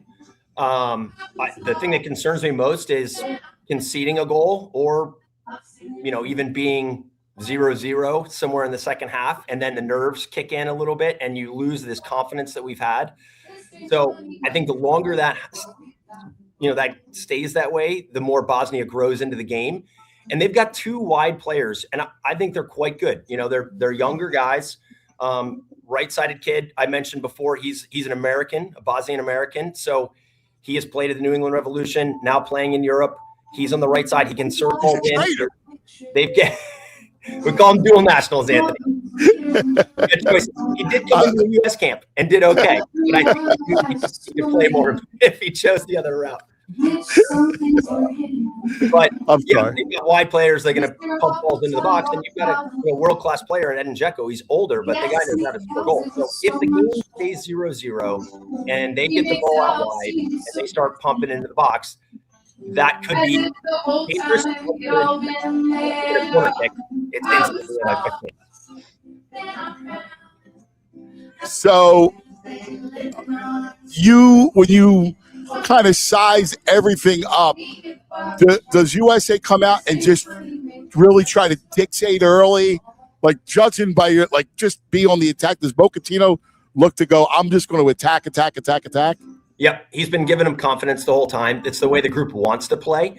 The thing that is, after we lose the ball is an important area to watch today, because they call it a counter press. When we lose the ball, if we're attacking and it's in their end, then we're going to try to win it back as quickly as possible, and we've been very good at that. And Bosnia, their only outlet is to play it long and hope they can hold it up until the team supports them. So when we lose the ball in attack, I think you're going to watch us try to win it back really quickly. And that's going to determine it, because if they feel like they can't get out of their own end defensively and the ball is, they're kind of pinned back, then it gets really tiring and difficult to play against. So I think the guys in midfield are going to be the key to that. How Tillman and McKennie and Adams kind of rotate in there, because their strength isn't in central midfield. So we probably should try to play through there more and have guys on the outside come in. And when we lose the ball, then it's in a good area too, right? You lose the ball at the top of the box and you can win it back, you're instantly in the final third and another scoring opportunity. Hey, Jared, we heard a lot going into this tournament about Paraguay and how they were a great counter defensive team. And it seems to be, you read the same things about Bosnia Herzegovina. They came out so strong that first game. Is it a similar, we want them to come out strong, but is it the same kind of attack, or do you have to go a different style of attack against Bosnia Herzegovina? You might go a little bit different, A, because of the opponent, but B, it's also a knockout round. I think people are saying, yes, the U.S. should win tonight. And I think that you would look at it on paper and say that's true, but everyone thought Germany was going to beat Paraguay, and Japan held on to Brazil for a really long time playing defensively. So knockout games are different. And that's what makes this tournament so interesting, as we've seen over the last few days. In Canada, it had to change the way they played a little bit. They were a little more conservative. So I think we still keep our philosophy and our ethos, but it's one of those things where you can't go 100 miles an hour for the entire game, because if it's tied, you've got to play extra time, and you also have to think about how you're managing it now in a knockout situation. So I think the start is really, really high energy, and then as soon as the game's in, maybe we're trying to keep the ball a little bit more than going every time we get it. I think this is where the fans, the home team fans, come in, and when you get that extra time to rally and give you a little energy, a little surge. I mean, Mexico was, last night they felt it. They jumped on them. The energy was there. Jared, do you think Gio Reyna plays a lot tonight? There's probably 2 scenarios where he plays. The one is we need a goal, and that guy can score goals. Yes. So if the game is tied, or worst case, we're down a goal, you will see a player like that because he can instantly change a game, score a goal, as well as anyone on that field can. The other is we're in that dream scenario like Paraguay where we've scored twice and we're trying to get guys minutes. So I don't think either of those are a lot of minutes. Those changes are happening usually after the hydration break. So 15, 20 minutes. If we're up two, if we're lucky enough to be up 2 or 3 goals, then yeah, maybe he comes in with a little more time. But I think he's a guy that comes off the bench probably either way, whether we're up or we're chasing it. He's a different type of tool for us. For sure. Is Pulisic, like, he goes to full 90, right? Like, he's ready to go to full 90. Yeah, I would think so. And, maybe you'd pull him off because you're being conservative depending on the score. But I think he's got to play 60 minutes to get back in that rhythm. Also, you can't burn stubs at this stage. So you've got to think about the game longer term. So I expect he's playing at least 60 minutes. But if he's healthy, he probably plays 75. Yeah, unless you're up. If you're up, I can see sub on him out. But if the game's tied, like, he's got to play. He's got to play. He's got to play. Both because they have to defend him and he helps us create chances. I mean, you saw it, right? Like, just his 30 minutes on the field, they were just potent. Like, you just see the difference when he's on the field. Yep, that's right. And that's partially because he's always been on the field for us, and the guys know how to play with and play around him. So they're used to Christian being there with them. The teams, that have played a few years together like we have, this is a younger generation that started earlier, but he's been in the mix longer than anyone. And the guys are used to having him on the field and knowing what he can do to unlock an opponent. The other thing is you keep him on the field because it ensures that they have to defend him, right? You can't be a player like that alone, or you don't want to be in 1v1 situation. So even by him getting the ball and penetrating at that back line, which I think him and a couple others can do it, where he's going at the right back or he's cutting inside between the right and center back, it's going to occupy or pull over defenders or even a helping midfielder because you don't want to be in a 1v1 situation. Neither do you with Belgium, right? So that's the other thing about the mid block is that they don't give us space to run into. And I think you want to, try to get Belgium running in behind them. How much space is there? We'll have to see. That's great analysis. Let me get your thoughts on some of the other games, some of the other matches, and see what you think today. The pre-stop, you got England in action coming up in a half hour against the Congo. The African nations have been doing really well. How do you see this one? Yeah. Congo is tricky. I mean, these guys can score goals. So they're going to be I think they know they can frustrate England. England is a team that when things aren't going well, I think they get in their own heads, and their fans are quick to let them know as well. And that doesn't feel great, right? It's almost the opposite of what we have with confidence and everyone behind you and people, USA till the 90th minute, we're going to win. I think there's a moment of doubt that happens in an England game, and that it changes very quickly mentally for them to, I don't want to say they doubt themselves. Players don't do that, but the environment starts to feel concerning. So on one hand, Harry Kane can score anytime he gets the ball, but Congo is a difficult matchup for them. I think England has shown some vulnerability. They have not been organized as much as I would have thought. So this will be a fun game. Belgium. Now, this is a game that could impact us if we move on. Belgium and Senegal.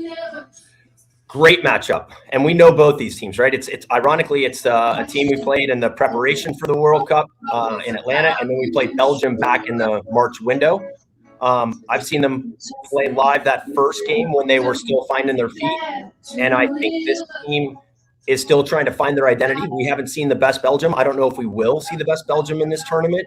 The key to this is still Doku. He had his wife had a child. He missed a game, and he's been really the difference maker for them, because a lot of guys who have been in this system are playing it in a similar way. You see Lukaku comes off the bench and he makes the team different, and Doku running at guys is one of the most difficult guys to defend against. So they have to get him more involved in the play. This game could be pretty wide open. They both have a lot in attack. There could be a number of goals. It's very interesting to us, and we can be the winner of this game if we can get past our first round matchup. So that sets up to be a really good game. And then tomorrow, here in action, you got Spain and Austria. So I'm sure you see Spain powerhouse move on. Yep. Portugal, Croatia. Does Croatia have a chance? Of course they have a chance. They gave England a ton of problems, and if you can play with England, I think you can play with a lot of teams. But Croatia's it probably comes down to can their big players make a difference in the game, right? They're a very organized team. They have Modric, who everyone knows. They've got a guy Perisic. They have to expect big things from those players. But yeah, they can win because they can defend. Now, Bruno Fernandes has looked pretty good on the Portugal side, and I think he is setting up Ronaldo and some of these other guys, and they're far more athletic. Portugal is. Yeah. Especially the way they play in the midfield and how many guys they've got between Fernandes and Mendes and Ronaldo running at you. Even though Ronaldo's older, it's a difficult team to defend against because they have more than one attack option. So I think that Portugal probably wins that game because they look like they're actually getting their momentum and growing into the tournament. But Croatia, they'll make it difficult for them. Switzerland, Algeria. Is the lace? I'm sure you're all over the Swiss. Yeah, they played Bosnia in that second group game, and I mean they must have created 25 chances in that game. They scored 4 goals. They're far superior to Algeria. Algeria has struggled a little bit defensively. Now that was a heck of a game. They showed resolve and the ability to really fight, and that was far better than I expected from them, but credit due. That's what happens in these tournaments, and that's how you move yourself forward. But I think the Switzerland are too much of a match for them defensively, and goalkeeping's been a challenge for them in the tournament. So I think Swiss can perform. And then the darlings of the tournament, Cape Verde, get a tough one in Argentina and Messi on Friday.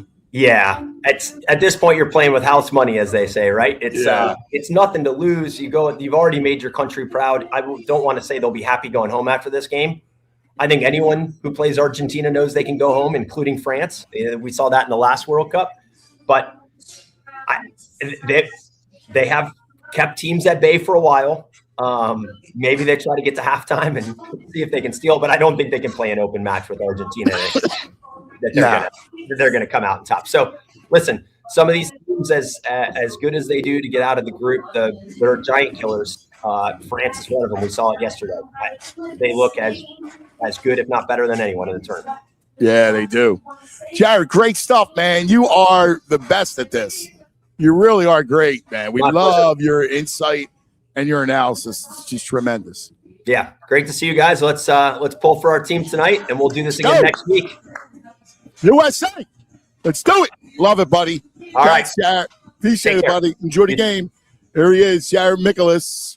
He's great, isn't he? I mean, he really is. He's phenomenal. Yeah, he's sharp, man. Yeah, he knows what he's talking about. Knows That's for exactly sure. what he's talking about. He loves it. Some big breaking NBA news just happened there. Who got a contract? Mitchell Robinson went to the Celtics. Wow. Mike Conley went to the Celtics. I saw Mike. He signed a 1-year deal. And then Lakers just gave up 2 firsts and 2 pick swaps for Walker Kessler to the Jazz. 2 firsts. That's a good move. And they signed him to a 4-year deal. By the way, I like Walker Kessler. Block shots, man. He rebounds too. That Jazz team was the weirdest team with the rotations. Yeah, they were trying to lose. They would just pull their guys. Kessler would have 18 rebounds in the third quarter and take them out. Yeah, it's the whole 4. Yeah. But yeah, I mean, Luka demanded a big center, and that's what they got. That's a good move. Yeah. Listen, that's decent. I actually like that. It's an underrated move by the Lakers. Yeah, I mean, they gave, I think, 2 firsts, 2 pick swaps. Yeah, it's a lot. But if they're down the road, it's 30. I think it's 31 and 33. We're going to do it. Ridiculous. They're trading these picks 6-7 years. I know. I think this should be so weird. A rule against it. Yeah, it's got to be a 4-year window. Yeah. We're talking about 31 and 33. Yeah, because at some point you're going to get there, and these teams are going to be buried forever. I think you're allowed 7 years, though, right? I think there's the window. I think it's 7 it's still, it's hard. It's way too long. All right, let's take a quick TO. We'll come right back. And we want to address Mike's Mike Silsky's column. We love Mike. He's on every week. Very interesting column that we kind of are on the other side of. I want Danny D's insight on it. We'll do that, and then we'll get a little more hoop action with the Sixers, recap their moves. Let's roll straight ahead. But first, a word from our friends. Let's talk about Dick's Sporting Goods. Listen, there's not a better time than Dick's Sporting Goods, like for sports people. It's the house of sports for a reason. Like every equipment that you need for any sport, golf, like they have all baseball, like football now. We're going to be going on right at the 4th of July. I'm going to take Massimo, and we're going to go get all our stuff. We'll get his mouth guards, right? He'll get everything. I used to be this mouth guard you used to wear when I was a kid that you would just boil this white thing. Now they got it all dressed up, and it's just like dollar signs and gold and all kinds of crazy funky things. Sleeves, they all got the sleeves. It's awesome stuff. Like it's all there for whatever sport you're in, and whatever you just want to go rep the squads. Incredible team gear at Dick's Sporting Goods. It's really easy. Stop at one of the Dick's Sporting Goods around the area, or just go to Dicks.com and check it out and buy whatever you got to get. It's where summer sports start. Dick's Sporting Goods. You know it's officially summer when Hoagie Fest comes back to Wawa. I got to ask you, what's your Wawa order? Mine, I'm going classic Italian. I love my Wawa hoagies. Hoagie Fest is back this year, bringing even more value to the table. Right now, you get a shorty hoagie, wrap, or chicken sandwich, plus a bag of Hers chips and a small fountain drink for $6. You're extra hungry? It's only $8 for a classic meal. Whether you're grabbing lunch between meetings, fueling up before a game, or making a quick stop on a summer road trip, it's an easy, delicious meal at a great price. I love it. We stop on the way to baseball. Hoagie Fest, fuel up after, between games. Big flavor, great value, same Hoagie Fest energy we all know and love. But it's only here for a limited time, so get it while you can. Hoagie Fest is back at Wawa. Gotta have Wawa. Gotta have Wawa. Welcome back to Lemon Hill Fan Fest, Philadelphia, 2026. July 1st. You know what it means? This is the last first of the month without football. Because August 1st is camp. And you got football's around. So this is the last date of the month without football as for the next 9 months. I'm so excited about this. Like I'm just bursting inside. This guy. Just bursting. This guy. He's such a cretin. The menace. So earlier this week, Mike Silsky wrote a piece about high school sports. And this is right in your wheelhouse. And it was a cry piece about the public schools and the inequity because of the Catholic schools and the private schools are going all in on sports. What does that mean? They're paying? No. Their argument is the boundary on boundary, right? We can pull from different areas, right? The biggest knock on the prep was we had kids from Jersey, right over the bridge, Delran, things like that. So, but this is the thing. It's football and basketball. The public schools, especially in the suburban rural areas, dominate every other sport. The city of Philadelphia, it's really about the city of Philadelphia. We don't complain when we lose baseball, lacrosse, all these other sports, soccer. We don't win, right? It's two sports that we dominate, and it's unfair.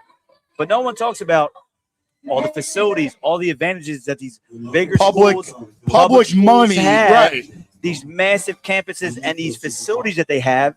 Also, there's middle school systems feeding into them, so they're around the kids. Without a doubt. So there is an advantage that no one wants to talk about, and a dominance that no one wants to talk about. No one wants to talk about field hockey, lacrosse, baseball, soccer, that swimming, that they dominate.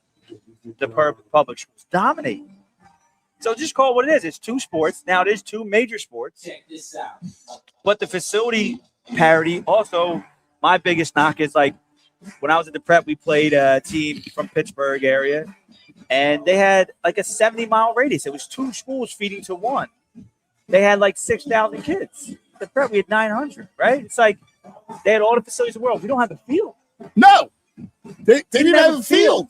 So I get it. And then I did a radius around prep. I did like a 15-mile radius. Every kid that played on that team fit in that radius.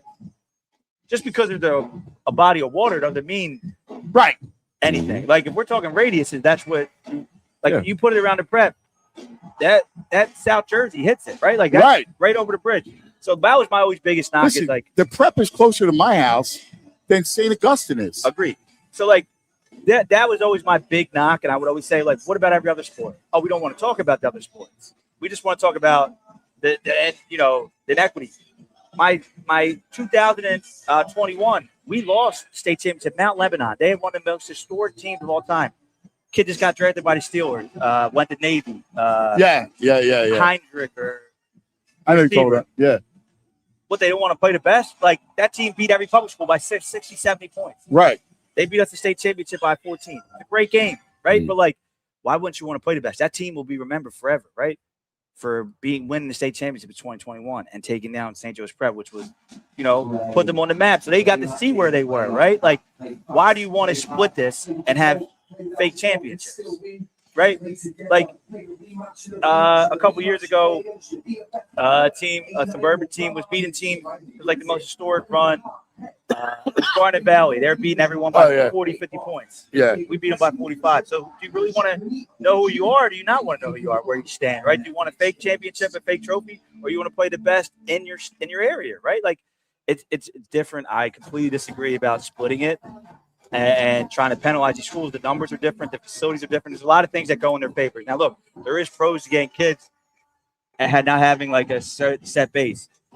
But also, let's be realistic. These schools find addresses. I'm going to say what no one wants to say. These guys find addresses to play in that. They don't live in that school district. It happens all the time. Let's just call it a spade. All the time. I see it. So don't say that it's only from happening my on one side of it. I live in this youth sports world. I see it. I see these kids. Or people move in and get an apartment. It happens all the time. There's been high major kids at public schools that have gone there to be able to play, right? So I see it all the time. I'm not going to call anyone's name out, but it happens at all our schools locally. Right. Outside the suburban area. I just thought Mike, and I love Mike, and I respect him. He's a phenomenal writer. I think he does great work. I'm just saying.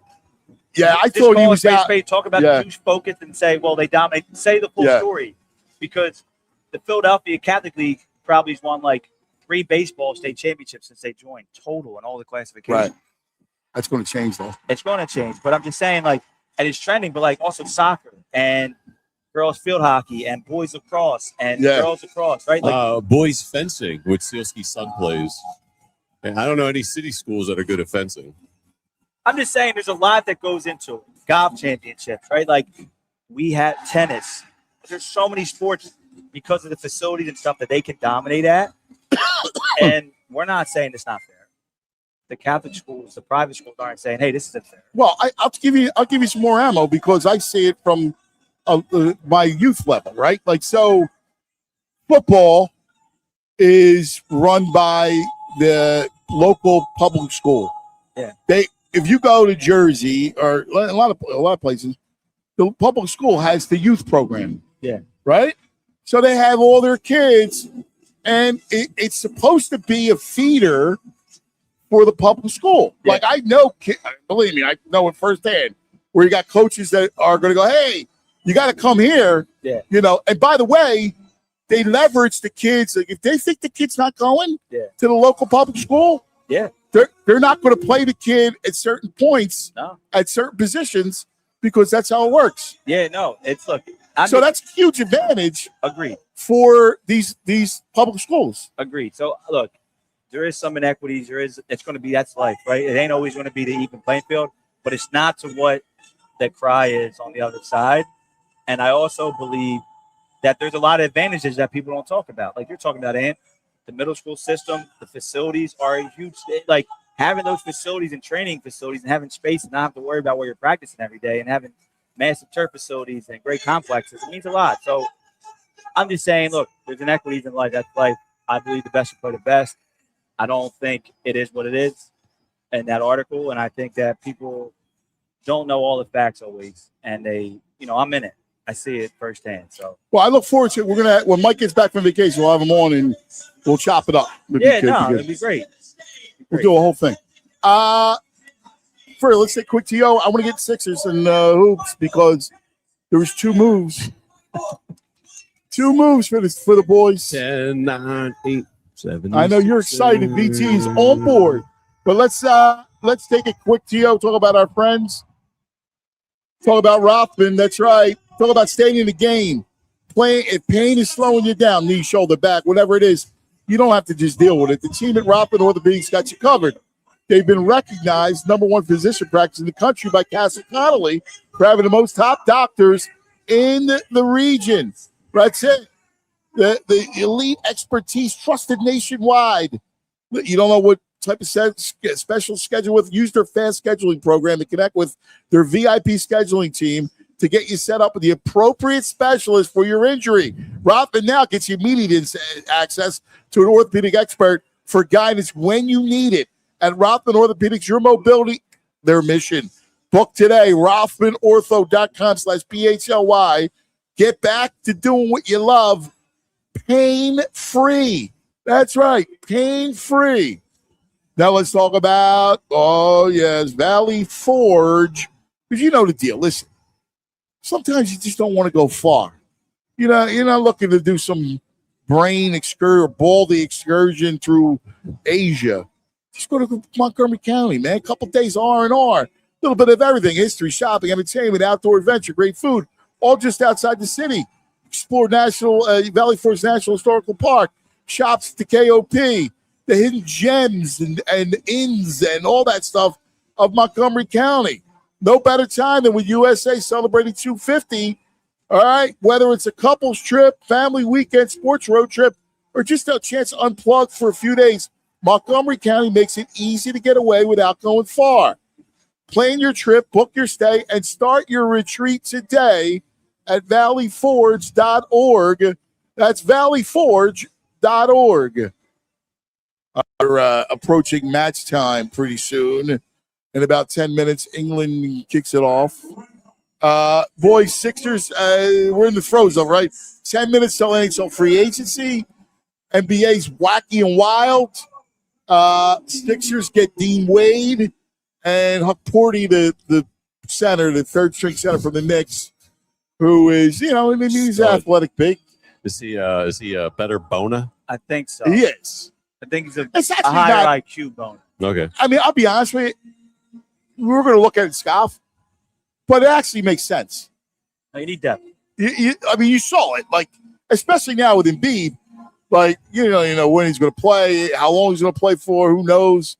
You need some guy to bang around. He's an athletic dude. He kind of knows the game a little bit. Knicks brought him in a couple times early when they got in foul trouble. Yeah. I like the Dean Wade signing.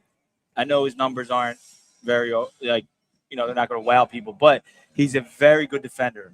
They put him on guards. Like, his length bothers people. Like, he's an incredibly versatile defender, and with our smaller guards, I like a piece like that where we can be a little, put him on somebody that might be lighting us up, a bigger guard that might be giving our guys trouble.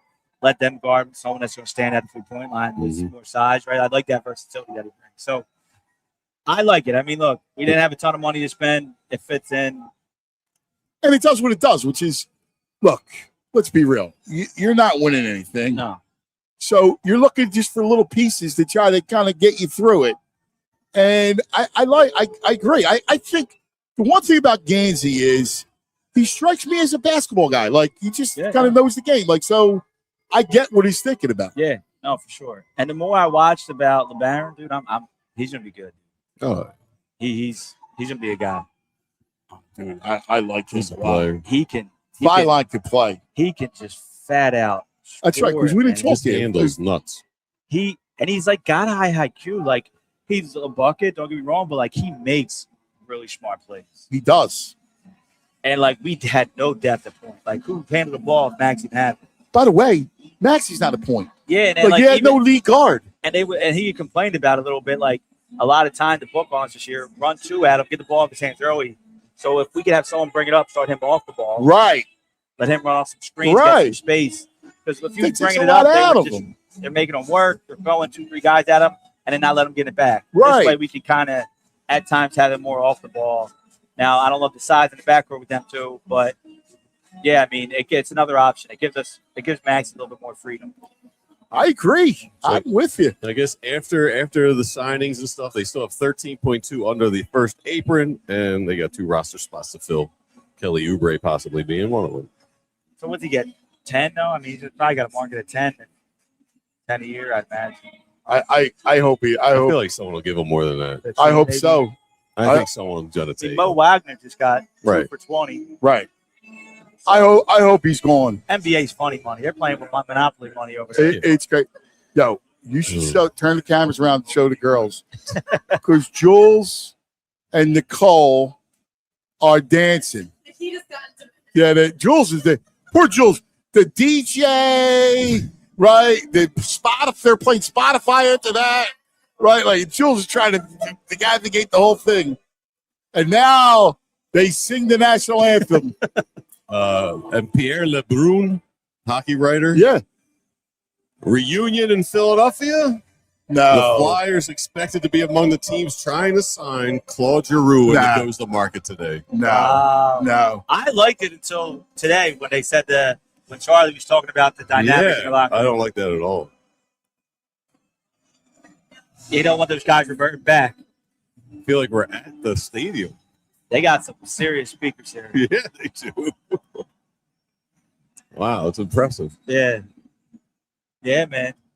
It's loud out there. It really is. I like it when they count down. 10, 9, the crowd changes the countdown. And I know you. What have your thoughts been on the Norwegian row? I love it. He's all about the Norwegians. I love. Well, I'm a Holland guy. Oh yeah, he's a monster. That's why he's my favorite player. Specimen. Holland, and Mbappe's awesome. Yeah. Mbappe is His ridiculous. footwork yesterday. He's so good. Like, Oh, look, God. my problem is he's gonna crush the all-time goal scorer in World Cup because he started so young. I don't like that. Right. I don't like him being the guy that has. Why? He's good, but he ain't it. Messi's it. I agree with that. He's gonna. I mean, he could. I mean, Messi's. By the I would way- think done after this one, and Bobby's got another World Cup. Oh yeah. Well, a couple probably. Yeah, I mean, he's gonna absolutely shatter. By the way, on the Walt could get it one day because he started young. yeah, I like him. I'd like to see him get it. He could get it. One day, Vinny down the road. Jr. You know who I love? But speaking of Messi, on the cool scale, Messi, it goes Messi, Brady. Would you agree? Yes, Messi's he's unbelievable. I mean, he's one of one. He's unbelievable. It doesn't get cooler than Messi. He doesn't even celebrate. Like I go Messi, maybe Jordan. All right, I go Mike. sure, Yeah. I Mike, thought Messi, Brady was a little too high up. Messi, Mike. I mean, the problem with Brady is like He's just not cool. you know what? So he's not uncool. I'll say this. I'll give you that. Like, here's the thing. I talked to friends of mine that play with him. Yeah. Training camp. He walks in a bar, Yeah. cash on the table. Yeah, I love that. Yo, everybody's drinking on me tonight. Yeah, you need that. Like, that's a quarterback. Yeah, it's a QB. Yeah. So that cool. That's high And cool factor. what I liked about him is he always took team-friendly deals to win. Yes. That's why he's a GOAT. Like, he just Like wants to he yeah. took way less than market value, multiple contracts. Right. To like he's like, look, I'm making a lot of money. We're still going. We got to win. Yeah. So that's what I really like about him. But yeah, the celebrations have been awesome, man. The Tartan Army, I didn't get talked about that. They were Awesome. gods. They were unbelievable. Yeah. Croatians. We love the Croatian Marco. We had the a whole great thing. the Ecuadorians. Philly, Yeah. like Broad Street, Center City was bumping when they were in town. The Norwegian row, though, is elite. It is. And Holland's a man, too, because when he scores, he's just like, yeah. He don't, Well, he that's don't why I go like through the dance. He's a football player, He's a sidewalk football player. right? Like, he's a tight Now, end. if his country is. had football, he would be on Yeah, football. Yeah. Yeah. He's a bit of a scaredy cat. He's like You see the 6'5". video? What do you mean? You see, he's at a deli eating a sandwich, and there was a mirror next to him, and he saw himself, and he jumps. I didn't see it. Well, maybe he's a vampire like you. Yeah, dude, he's no vampire. But he's got a reflection. He's a scaredy cat. No, Scared of his own reflection. No, get out of here. That's stupid. It's everywhere. There's No, a it's video of not. It's it. out there in video. You look at too much social media. You believe that nonsense. What? It's just fake? You think it's AI? Get out of here. There's no way. So he's eating a sandwich, looks and sees himself, and is startled. That's dumb. There's no way that happened. Danny D, sniff that out. Yeah, I don't believe it. That's the stupidest thing in the world. I do not believe in that. Like he's just scared to get the hell out of here. Yeah. I want to see him step on you. Wash you like a bug. How? Yeah. Yeah. That's great. Dude, I love that their numbers are like ancient ruin based and stuff. They do everything right, the Norwegians. Yeah, they are kind of cool, man. Yeah. They really are. All right. Well, everybody, how's the chat feel today? Like some chat members were made of my take on oh yeah? I think so. Yeah, someone said private schools are super teams. Everybody knows it. Stop.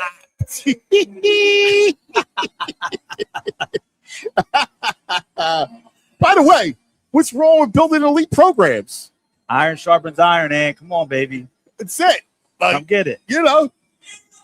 Come I on. don't believe in the participation trophies, man. Go earn it. That's right. Go earn it. Listen, I was a big part of the Catholic school. Like I spoke at blocks. Like I'm a believer in it. Whatever. Doesn't matter. I believe it. Whatever your preference it is. But I like the super And I'm team. not saying, again, I'm saying there is advantages on that side, but they also have advantages no one likes to talk about. Yeah. That's all. I got you. Be interesting. Yeah. Should be a great debate with Mike. Yeah, it'll be fun. Chat will be in it. All right, chat. We love you. Enjoy everything. All right. We'll be back tomorrow from Stateside Live. What time? What's that? So it should be fun. Yeah. 10 o'clock. Oh, special show time tomorrow. 10 to 1. All right. 10 to 1 tomorrow before the Phillies. Oh, that's going to be jumping. All right. We got a Wheeler skiing tonight. I know. That's be awesome. That's good baseball, man. All right, everybody. We love you. Have a great day. See you in the morning. We all silly like the mayor.